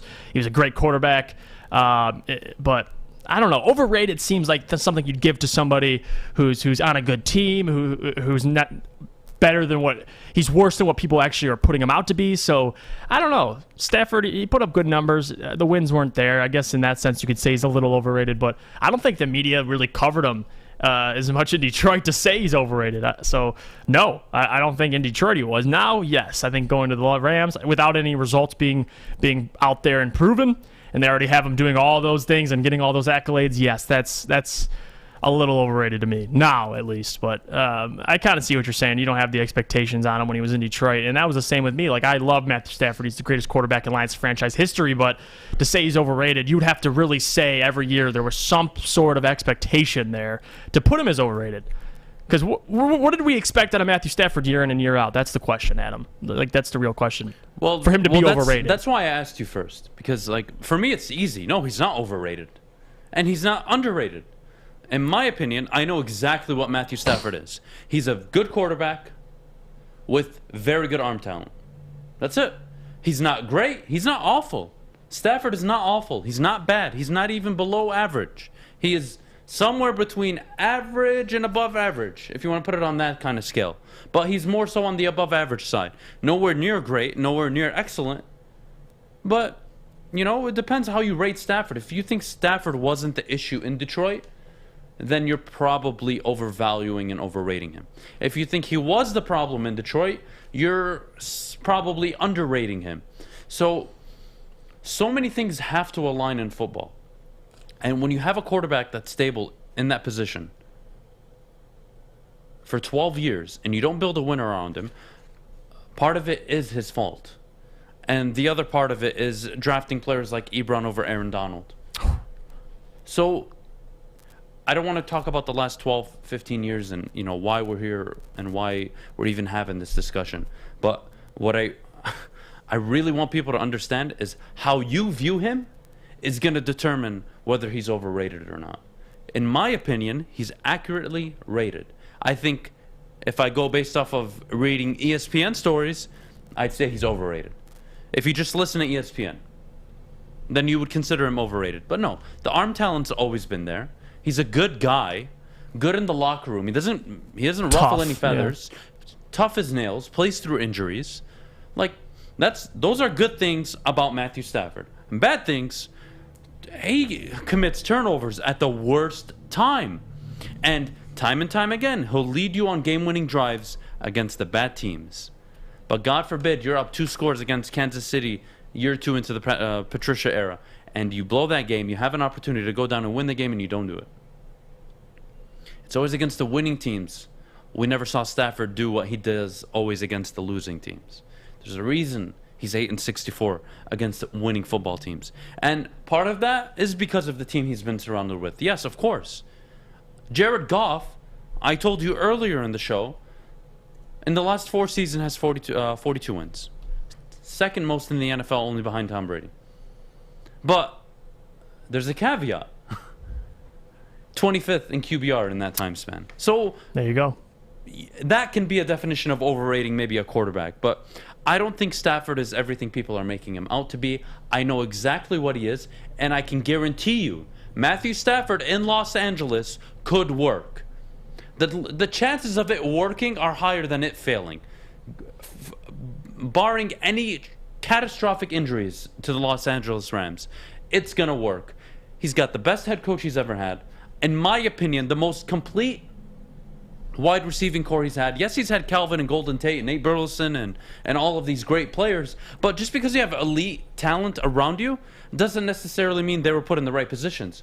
One of the biggest problems we noticed with Stafford is when Calvin was playing, he would turn the ball over more. His completion percentage would drop. And I know that's Calvin. That's the alpha. That's the one. You got to throw him the ball. But you don't need that to win Super Bowls. You didn't win Super Bowls with Terrell Owens. You didn't win Super Bowls with Randy Moss. You just need enough. You need a number one. You need dynamic play at the on the offensive side of the ball, and that's it. And I think Stafford in Los Angeles can work, although he's in the toughest division in the NFL. So that alone is going to be a huge test for him. He's got 6 games against teams that can all finish above 500. Arizona, Seattle, San Francisco. That is tough. 8-64 against teams with a 500 or better record. He's got 3 of them in his division. That's 6 games. He's got to play this year. Stafford is in a better situation, but he's the same quarterback. Now, he can prove all of us wrong and go in there, and then we have to sit back and say, oh, wow, it was Detroit. I said this yesterday. The narrative is going to go 2 ways. Either he's going to win and be successful, and we're all going to look like, wow, Detroit, you messed that up. Or he won't win anything, and we're like, oh, well, wow, Sean McVay, you really made a bad decision there. He wasn't that much better than you imagined. He was nice. He gave you arm talent, but he didn't give you those mental intangibles that help you win football games against winning teams. And that's something Stafford hasn't proven. If anything, Goff has proven that more than Stafford. Now, again, I can fall back and say, well, Goff has had a tremendous team. Yeah, but you got to be able to win football games. Yeah, he's 14-17. I just looked it up against winning teams. At the end of the day, 14-7. He's got more wins. Yeah, and almost half the starts. And again, he's played with a better team, but Stafford has had good teams. We can't absolve him from everything. So for me, he's not overrated. I think he's accurately rated. Yes, Sean McVay is the best head coach he's ever had. Excuse me, Super Bowl appearance, multiple NFC championship appearances, multiple playoff wins. I believe, no, not multiple NFC championships, just one, but 3 double-digit winning seasons in the last 4 is not the best head coach he's had. Oh, Jim Caldwell's the best? Would you take Caldwell over Sean McVay? Would you take Jim Schwartz over Sean McVay? Entertain me. Matt Patricia over Sean McVay? Please, tell me. I don't think so. So before we want to dog Sean McVay because everybody thinks his offense got figured out, they're managing to win double-digit games and still finish top 10 in rush attempts every year. It's a balanced offense. Go watch the team play. Stafford's in the best position he's ever been in. Is he overrated? Depends how you view him. I don't think he's overrated. I think he's accurately rated. I think he is who he is, and it ain't all that great. Jeff? I agree. I mean, to me, Stafford's, overrated, so I don't know what you want me to say to that.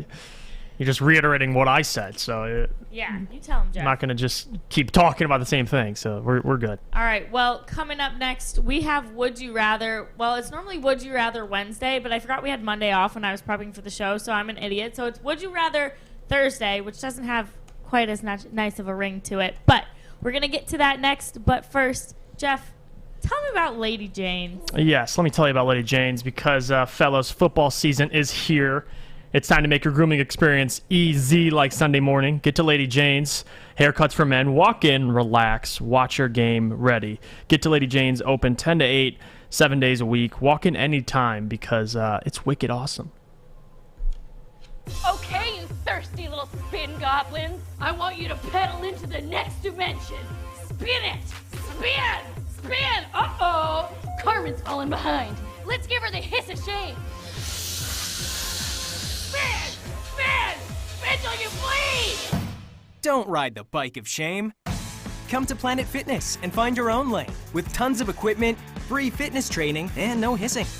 Join today for just $10 a month. Welcome back, everybody. You're tuning into the Morning Wood. Happy to have you here. All right. So hopefully Adam doesn't want to punch me in the face for any of these questions today like he normally does. I think I did okay, but we'll see. All right, so question number 1. Oh, well, no, he's going to immediately want to punch me in the face for this first one. He's already mad. All right, would you rather wear Ed Sheeran's NFL merch? I hope you all peeped that yesterday, by the way. Or a Tavai jersey all season? Adam, let's just start with you and get it over Well, with. the easy answer is I'd rather rock the merch, but I hate both so much that I'd rather just walk around naked and do the show for the next month before I even consider wearing a Tavai jersey. So, no, I'll pass on Tavai. I'll rock the Sheeran NFL merch. Thank you. But no thank you.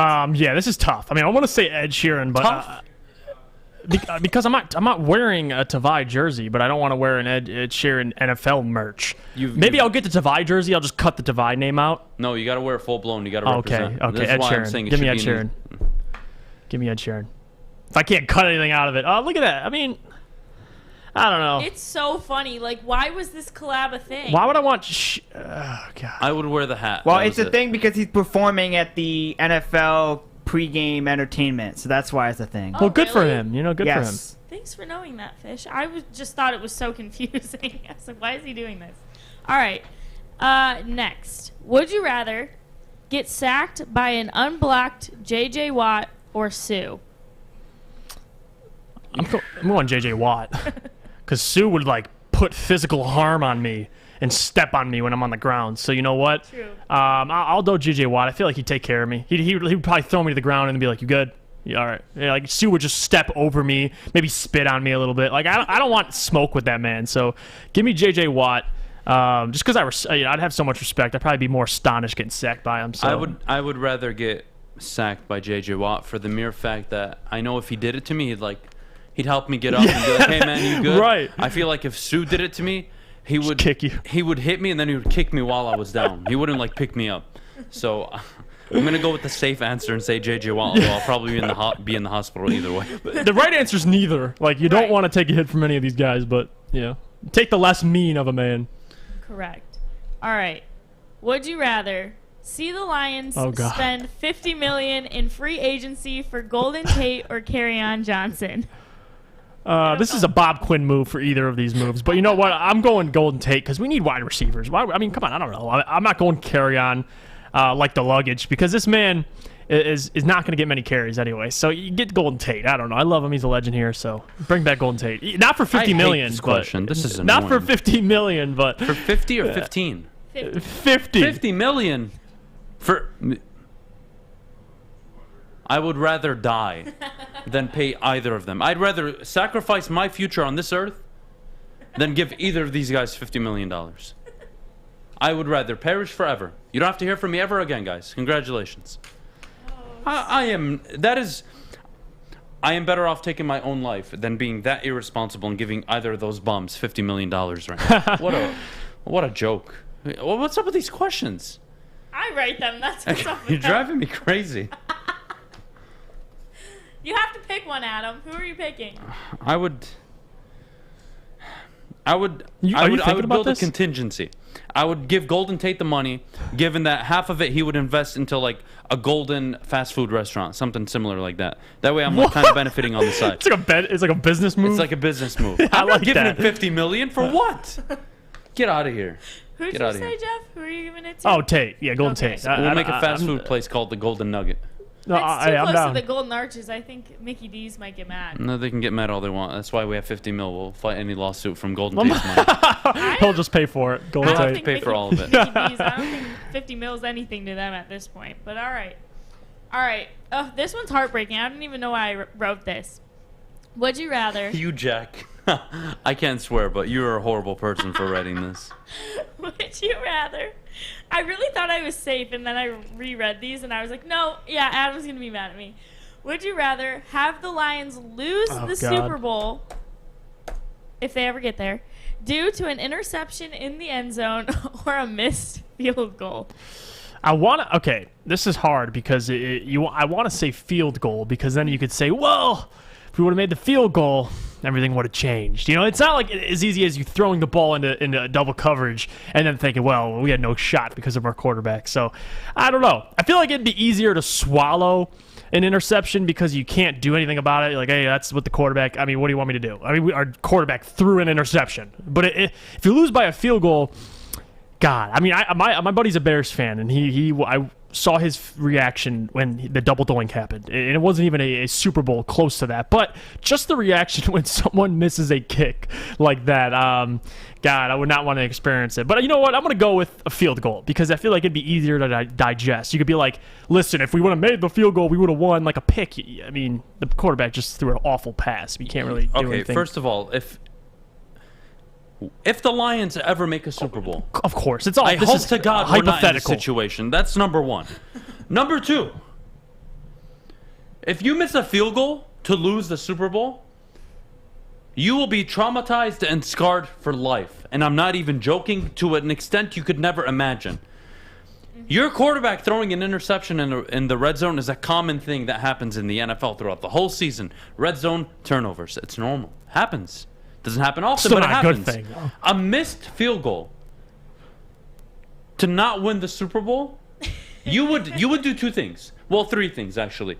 Wherever you're watching the party, you would absolutely flip your noggin. You would go crazy. You would start breaking everything and anything in front of you. It depends how long the field goal is. The second thing you would do is you would grab any weapon you have in your home, and you would drive to the airport and wait for their flight to land, and you're going to get your hands on that kicker. Number three, it'll probably ruin your entire life, and you will never watch football again, and you'll never watch the Lions again because they lost the Super Bowl by missing a field goal. Where's the field goal being kicked? So traumatizing. I'd rather see my guy pull a... Oh my goodness. Oh my goodness. No, I'd rather see my quarterback throw an interception where it's first and 10 at the 22 or first and 10 at the 18, and he throws an interception. And it's like, oh, how do you make that mistake? It's a mistake. But a field goal is just like gut-wrenching. It's because you had the opportunity to put the points up. When you're in the red zone and you're trying to score a touchdown, it's like, all right, like we got to score a touchdown. The defense knows what we're trying to do. This is going to be difficult. To miss a field goal? Now, if it was a 60-yarder, 62-yarder, okay. But if it's like a 40, anywhere from 40 to 55, oh my God, that would be so traumatizing. I don't think I could watch another day of football. I can see your point. Like, that's why it's a hard decision for me because either way, you're ticked off. I feel like the pick you'd live with easier because it's like, okay, what are you going to do? You can't change the quarterback throwing a pick, but the field goal, God, that would be incredible. Not to happen to, but to see happen to the opponent. Like if we had to relive the Seattle Seahawks Patriots moment, oh my, this would be a very difficult question. Because both would really make me want to do the same thing I mentioned earlier. If we didn't run the ball after we ran the ball for 6 yards and it was so clear that they couldn't stop our running back and we didn't run the ball with Marshawn Lynch. Like, that would drive me nuts. I would lose sleep, especially costing us back-to-back Super Bowls. But to lose a Super Bowl on a field goal? Like, the part of the game that you take for granted so often, that in the most crucial moment of your season, you're relying on it? My goodness, I would not be able to sleep. I would be downtown not at the downtown, but I would drive down to the airport. The practice facility. No, I would drive down to the airport. I wouldn't let the kicker get off the plane. Oh, God. And I would just take him out the first step he took off the airplane. I shouldn't laugh at this. That's the truth. Like, to lose because of your kicker is the worst thing What ever. if it's like a windy 45-yarder? If I had Patrick Mahomes as my quarterback and he threw an interception in the red zone in the Super Bowl, which he actually did, not in the red zone, but he didn't play all that well. He was mauled basically because of his offensive line. But like, I can live with that. I can live with losing, given like appropriate circumstances. Like, they were a better team. We didn't have an opportunity. Our offensive line didn't protect our quarterback. Like, right. Things happen. Kennedy, can you ban this person from the chat, please? The webcam chat people. Thank you. Yes. Why are they here again? So permaban them. My point is, I could live with losing if my quarterback, like, it was in his hands and, like, we have a franchise guy, like, he's already delivered for me. You know what? We'll pick it up. We'll get it next year. Like, right. I can't live that down with the kicker. That would traumatize not only the fan base, the locker room. Well, yes. Look what look what happened to the Bears. Yes, it's traumatizing. Yeah. You can't recover from it. They got rid of him immediately, the kicker. Ask the Bills. You have to. The Bills lost 4 straight Super Bowls. Who's their kicker's name? Scott Norwood. Scott Norwood. Buffalo Bills kicker, I believe. Right? Please tell me yes. Yeah. Okay. You think he's lived it down? Or that even the Bills fans have lived it down? Like, the amount of trauma it causes is unbelievable. It's like watching your family perish in front of you. It's almost that bad. That's what I equate missing a field goal in a Super Bowl to. Losing your family in front of you. Oh my God. That's how this is serious. This is serious. That was a little dramatic. That is real pain. It's not dramatic. It's real pain. All right. I could never live with it. It just depends on the situation, like you said. Like the field goal, depends where you're at. It depends if you're in a Russell Wilson I don't mind situation. losing if my coach makes a mistake, my quarterback makes a mistake. Like, I don't mind that. But the kicker, oh my goodness, I couldn't live with it. I have to agree because, and I don't like to position shame or anything like that, and I know it's not. But you can change true, a kicker. But every time a kicker misses a field goal, I like just scream, "You have one job." And I know it's mean. It's and not I easy. shouldn't. Jeff said it's easy to replace a kicker. It's not. I'm saying it's easier to replace mentally. than your quarterback or coach. Can we agree on that? It's not easier to replace your quarterback or coach. It's easier to replace your kicker, right? Oh, That's what I said. Oh, okay. So you're making my point. Yeah. So Okay, that's why I perfect. can live with that. But the psychological effect, if Russell Wilson makes the mistake he made, which he did, right, you can recover. That's Russell Wilson. We're going to get back there with him. My kicker costing me a Super Bowl? I'm going to be traumatized for the next 5 seasons with whoever my kicker is. Like, oh my God, I hope he makes it. I hope this guy can make over 40. Like, yeah. Seriously, Yeah. it's traumatizing. No, I got to take I got to take the quarterback throwing an interception. Yeah. Sorry. All right, so this next one and this last one, I kind of have to set you guys up for. So it's like a trending thing on Twitter right now. Are you taking $500K or a dinner with Jay-Z? Which I think is a dumb question. You take $500K. It's too much money. Yeah. They're saying like if you eat with Jay-Z, he's gonna tell you all of his secrets. No, he's not. No, Listen, he's not. I have a story for people. I usually never drop the story because You met Jay-Z? it was like I met somebody very very important to me. Somebody I really looked up to for almost 6 years now. I met Gary Vee when I was working overseas. I met him at an event and I got almost 5 minutes with him. And that 5-minute conversation I had with him led me to go home, unfollow him, and unfollow every page I had supported him on. Why? Because it made sense to me, everything he said. I no longer needed his advice. When I saw him, all I saw was a regular dude who's no different than me or any of you at home that just puts in the work and believes in what he says. And in that moment, I just unfollowed him and all right, I get what he's saying now. All those seminars, that's great. I don't need it anymore. Like, I get it. And you'll forget about it. But like, if you told me I have to pick between meeting Gary Vee and $500K, it's $500K. Like, what are we doing? That is right. Well, that's why I lowered that makes no it to sense. $100K in this question. Even 100, it's like 100 is so much. 100K or a day with your favorite athlete of all time. Less. I can go buy their jersey, or I could pay them $20,000 to come to an event, and then I still have $480,000 or $80,000. Yeah, I'm probably Depends still how much taking you need. 100,000, but yeah, it would be sweet to spend a day with, Calvin Johnson or anyone that powerful, LeBron James, and Michael Jordan, of course, the GOAT. But yeah, 100K, you can't go wrong. I can take the 100K and pay people to find me a way to meet Michael Jordan. I mean, we can do it like that. I'll just start paying people to find him. So I'll take the 100K and I'll go home and be a happy man. Yeah, if I could give like anybody like advice, it's like try to avoid meeting your idols. Trust me. Yeah, they always say that. Don't meet your idols. Because it's not a good thing. Like, it was a very good thing for me, but it's like it's a reality check. He's no different than you. You meet Jay-Z, he's no different than you. He's a human, has the same amount of hours a day you have, sleeps the same amount as you have. Like, it's very mentally like taxing once you see it. Like you see it on your phone every day, the internet, YouTube, whatever it is. It's like, oh, all right, like, but trust me, you don't want to meet those people. All right. Well, coming up next, we have to talk about our top-rated Lions, according to the PFF, of course. But before we go, Adam, will you tell me about BetQL? All right. So obviously, you guys know I'm a betting man, and BetQL is a service that I thought I didn't need, and then I started using it just to like give it a trial. I was like, oh wait.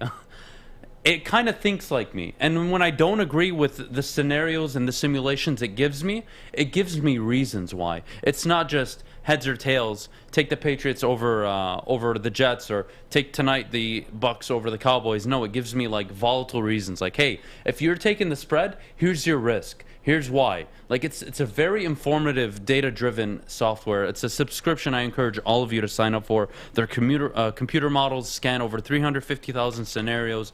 They do the research for you. You can still go with your gut feeling, but I would recommend. I would definitely visit BetQL. Download their app, whether in the Apple Store or Google Play Store, whichever device you have. Enter code WSN. You'll get 25% off any of their subscription offerings. Believe me, I'm actually using it. I enjoy it.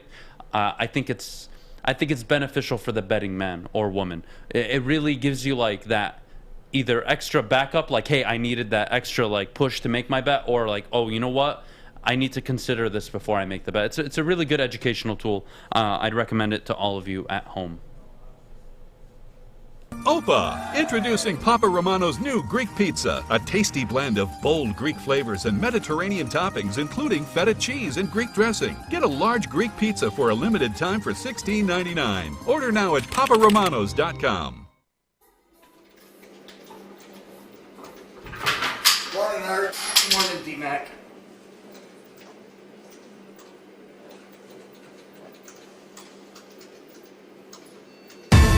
Welcome back, everybody. You're tuning into the Morning Wood. Happy to have you here. All right.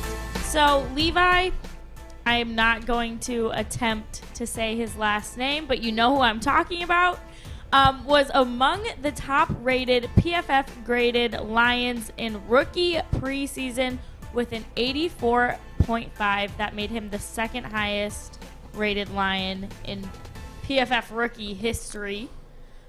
So what do you guys think the ceiling is for our defense, and is he going to be a strong suit for this team? Jeff? I think the defensive line certainly has a chance to be the strong suit of this team. Obviously, the offensive line should be number one, because I think they'll have the most quickest impact. I mean, they're going to have to gel and gain team chemistry, but overall, they're the most talented group. But the defensive line is certainly amongst the top. I mean, you saw it. It has the potential to be, and I think Brad Holmes and Dan Campbell certainly hope it can be, because drafting Levi Ozarike and Aleem McNeil back-to-back in the 2021 NFL Draft, fortifying your defensive tackle position, re-signing your best pass rusher last year in Romeo Okwara. I think he was 7th in total pressures on QBs in the league. So that's a guy you wanted to bring back. And now you got a veteran in Trey Flowers, who's been disappointing the last couple of years with Matt Patricia, but with this new regime has a chance to really rebound and switching to that 3-4 defense. I think he has a opportunity for us to see more of his game. He's going to be playing in coverage a little more, but yeah, out of all the rookies, I think this defensive line has a chance to translate quicker. I think they're going to play, right away, and they've shown flashes, and especially if Levi Ozarike, one of the most top-rated defensive tackles in the preseason. Like that's something. All rookie teams, so. You can't disregard it. Lee McNeil's been pretty impressive too, so I think those guys will help, swallow up the middle and do a little of what Snacks was brought here to do 2 years ago, but never really did for a long period of time. Now you got two solid guys up front who are here for a couple of years. Now, where will they end up as a total defense? I could still see them being in the 20s somewhere. They're going to be better than last year, obviously. I mean, you got anything can be better than last year, but definitely this defensive line. I think last year they were ranked 30th at the end of the season. Now this year, preseason, they're at around 24. So what? 6 spots higher. Okay, that's great. But without actually playing it yet and just adding some guys. But we'll see, though. Throughout the year, you're going to have to see it in the sack statistics and all these defensive line when they actually play games. But right now, yes, it has a chance to be the best, trade on this team. It's going to help the secondary. It's going to help Jeff Okudah. It's going to help Amani Oruwariye. It's going to make everyone's jobs easier if these guys are getting after the quarterback. And I think Aaron Glenn will get these guys ready. And I think the defensive line certainly has a chance to be a strong suit of this team. I think the defensive line, similar to you, Jeff, I think in the future could be an asset to the team. It needs to be. I don't think they're going to be anywhere near good this season. I think they'll develop as the season goes on. I think they'll have glimpses, but I think it's a team that is really going to need to depend on the blitz a little bit more than usual. You don't want to leave your secondary out there. It's a very young secondary. If you're not putting pressure on the quarterback, you will get eaten alive. So you're going to have to take more chances on third down blitzing the quarterback instead of just sending 4 and trying to play it safe. Levi, yes, the top-rated Lions rookie in the preseason. That's great. That's what you want to see out of your rookies. You want to see them perform well, leading up to the regular season. But now it's game time. And he's going to have to do it against, number one offensive lines throughout the NFL. These are all the team's best players, unless they're injured. It's great. What's the ceiling for the Lions defense? I don't know. It's too early. Yeah, it's actually way too early. I love the secondary. It's young. I like the defensive line. Young. Linebacker, they scare me. But, you have a Derek Barnes in there. I like it. I really do. I don't have answers on, how improved they'll be from last year. All I know is they will improve. They won't be 32nd. They'll probably be 29, 28, 27. Mm-hmm. Maybe if they just have a consistent year, 26. I don't know. What I do know is that it's way too early to say this is going to be a good defense. I think they'll improve throughout the season. I'm really excited to watch Derek Barnes play. I'm really excited to watch Jeff Okudah ideally develop. A.J. Parker looked really good in the preseason. Excited for him. Secondary, I think, probably blossoms quicker than the D-line, but I could be wrong. Either way, if either blossom or they both blossom at the same time, that is a good thing for the Detroit Lions. So I'm not going to get too caught up on the defensive line. I think our offensive line ideally finishes top 10 like they were ranked coming into the season. But Penei Sewell, guys, Penei Sewell, whether you want to acknowledge it or not, has had a rough go. I'm not saying he's a bust, but when you have a rough go, and week 1, you got to go against Nick Bosa. Week 2, against the Packers. Week 3, against Baltimore. That is not the best ideal start for any offensive lineman in the NFL, let alone an offensive lineman who changed positions and is learning the right side of the O-line. Like, come on. This is, very difficult. I really want to see Penei Sewell. I expect him to struggle early on, and I also expect him to develop by a week 14, 15, where we're seeing glimpses of, wow, this is good. This is really good. And for any reason, it just doesn't work out and it looks awful all year. You really need to make a decision in the front office of, hey, we need to move off Taylor Decker and put Penei Sewell back at left tackle if we believe we didn't just bust on this player, which you put him back at his natural position. Ideally, he plays better, but I also have to keep in mind he hasn't played in a year. So I want to give him that time he deserves. But if it's awful all year, tough decisions ahead for the Lions if he doesn't adapt and play right tackle correctly. And what a beginning of the schedule for both the defensive line and the offensive line. You got the 49ers, obviously the Packers, the Ravens, and the Bears. Those are a good 4 teams to go against to test both these lines, offensively and defensively. So we'll start to see as the season goes on what the defensive line and the offensive line will be performing better. I think giving the test that Sewell has, especially game 1 against the Ravens as well, the Bears, the Packers, pretty good pass rush team. So I'm excited to see this offensive line get tested early in the season and hopefully, get better as the season goes on and build chemistry. So we won't really know till later in the season, but yeah, both the offensive line and the trenches is where this team wants to build, and they've been doing it. All right, fair enough. I'm sorry. I was reading something. Drop Decker. What are you What are you drinking this morning? Drop Decker. Nobody said Drop Decker. The point I made, Doug, was if Penei Sewell struggles all year at right tackle and he's just not getting it and he's showing zero improvement, you need to really consider getting rid of Taylor Decker if you want to preserve Penei Sewell's career, which means you need to move Taylor Decker, go get a right tackle, and move Penei Sewell back to left tackle.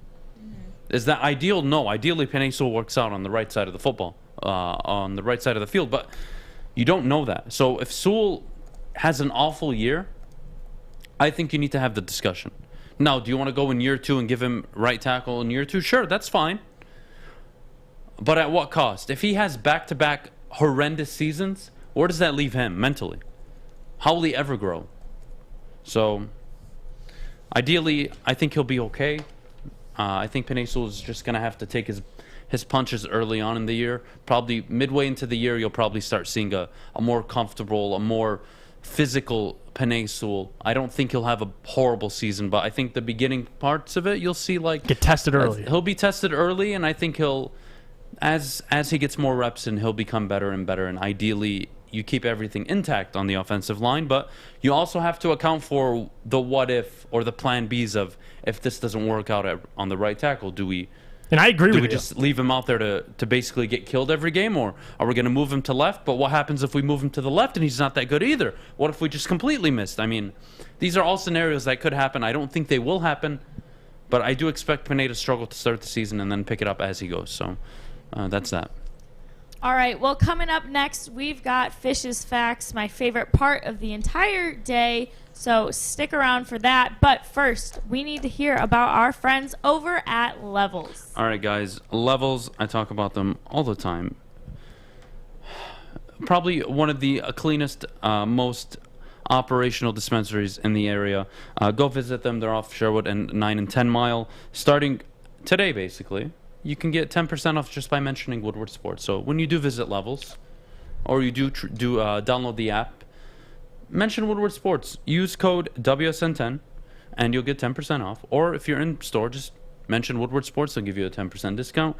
Everything from T Grizzlies gas to D-Max special train and edibles, all on sale now. And again, download the Enjoy Levels app today and start saving. Hi, I'm David Hall from Hall Financial. With historically low interest rates and 5-star service, you could pay your mortgage off faster without increasing your monthly payment. Get started now at 248-308-5000 or chat with us online. Call hallfirst.com. You like to win a custom-built chopper while helping our veterans at the same time? Then watch as we turn this bike into a one-of-a-kind classic chopper. Watch the Call Sam Chopper Shop on our social media channels and get your raffle ticket today at callsam.com/chopper shop. Is it time? Yeah, it is. Fish! Go fish. Fish Facts. It's fish! Alrighty. It's finally here, everybody. It is NFL season.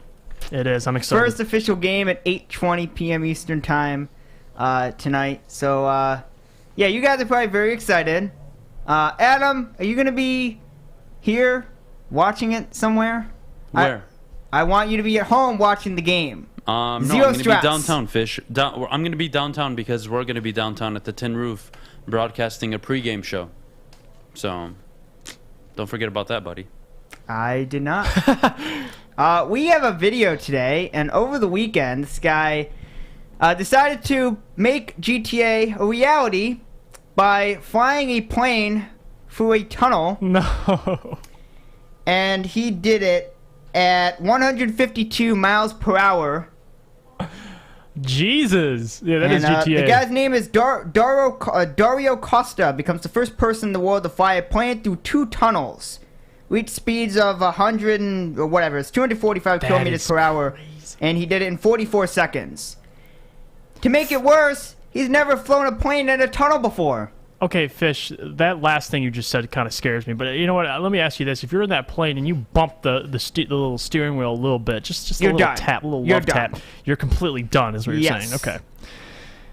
Interesting. Very hard thing to do. Very talented They didn't guy. say if he did it in the video game GTA, but I'm assuming he did it in GTA and said, oh, it looks easy. Let's do it in real life. If anyone's played GTA, you've flown some planes and some tunnels. Not knowing that if you leave your finger off, just do that, boop, you're dead.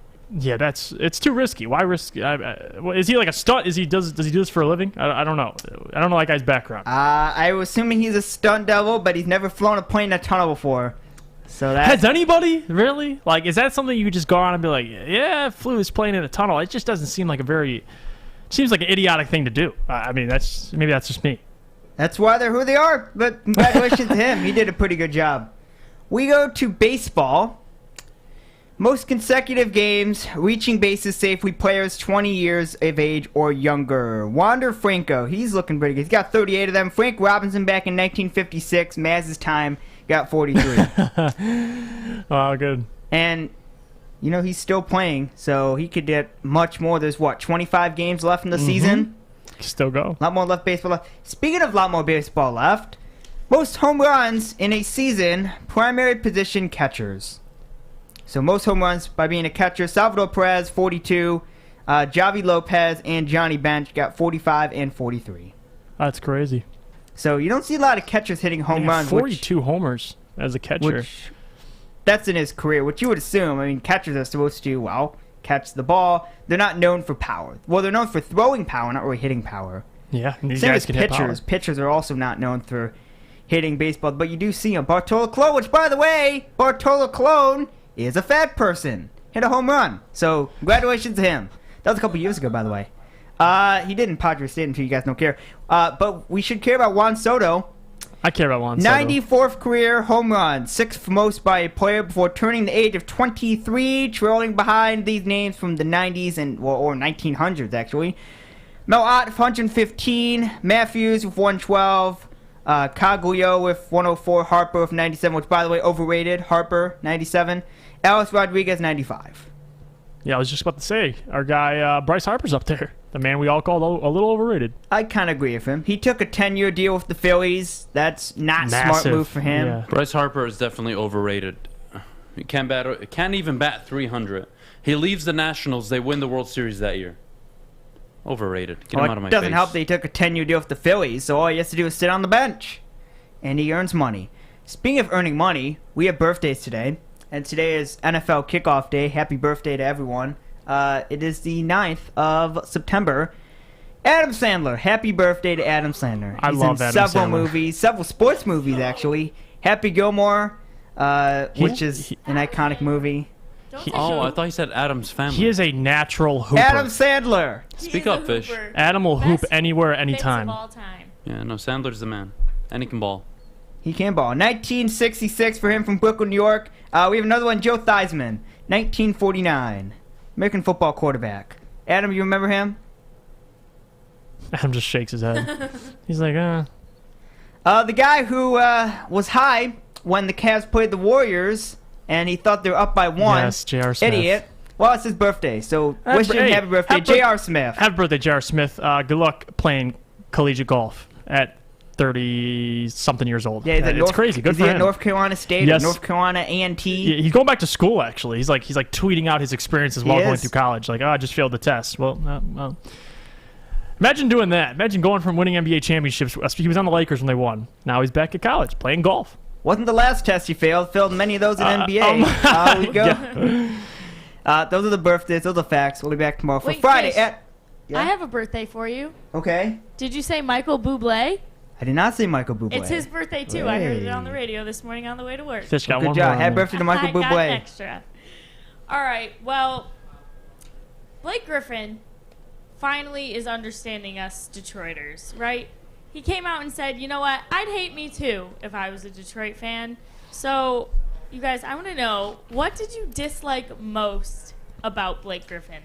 Let me start by saying I don't dislike Blake Griffin, honestly. Like, I think he realistically gave everything he had when he was in Detroit, up until the end, obviously, when he took the ankle weights off and went to Brooklyn and started flying through the air. But when he was with Detroit the first 2 seasons, he gave everything he had through injury. I mean, you could argue he had a career year, his first year in Detroit. He averaged career high in points and assists and efficiency numbers. But, yes, obviously now it doesn't make sense. I know Barstool set him up with a bad question, but asking him about the fans in Detroit and stuff like that, but no one hates Blake for what he did in Detroit in the beginning. It's really how he handled it at the very end, like his unavailability and just not really giving a dang about the process of the organization. Just pretty much was like, I'm out. Like, I'm straight out. Like, no trade or anything. I'm out.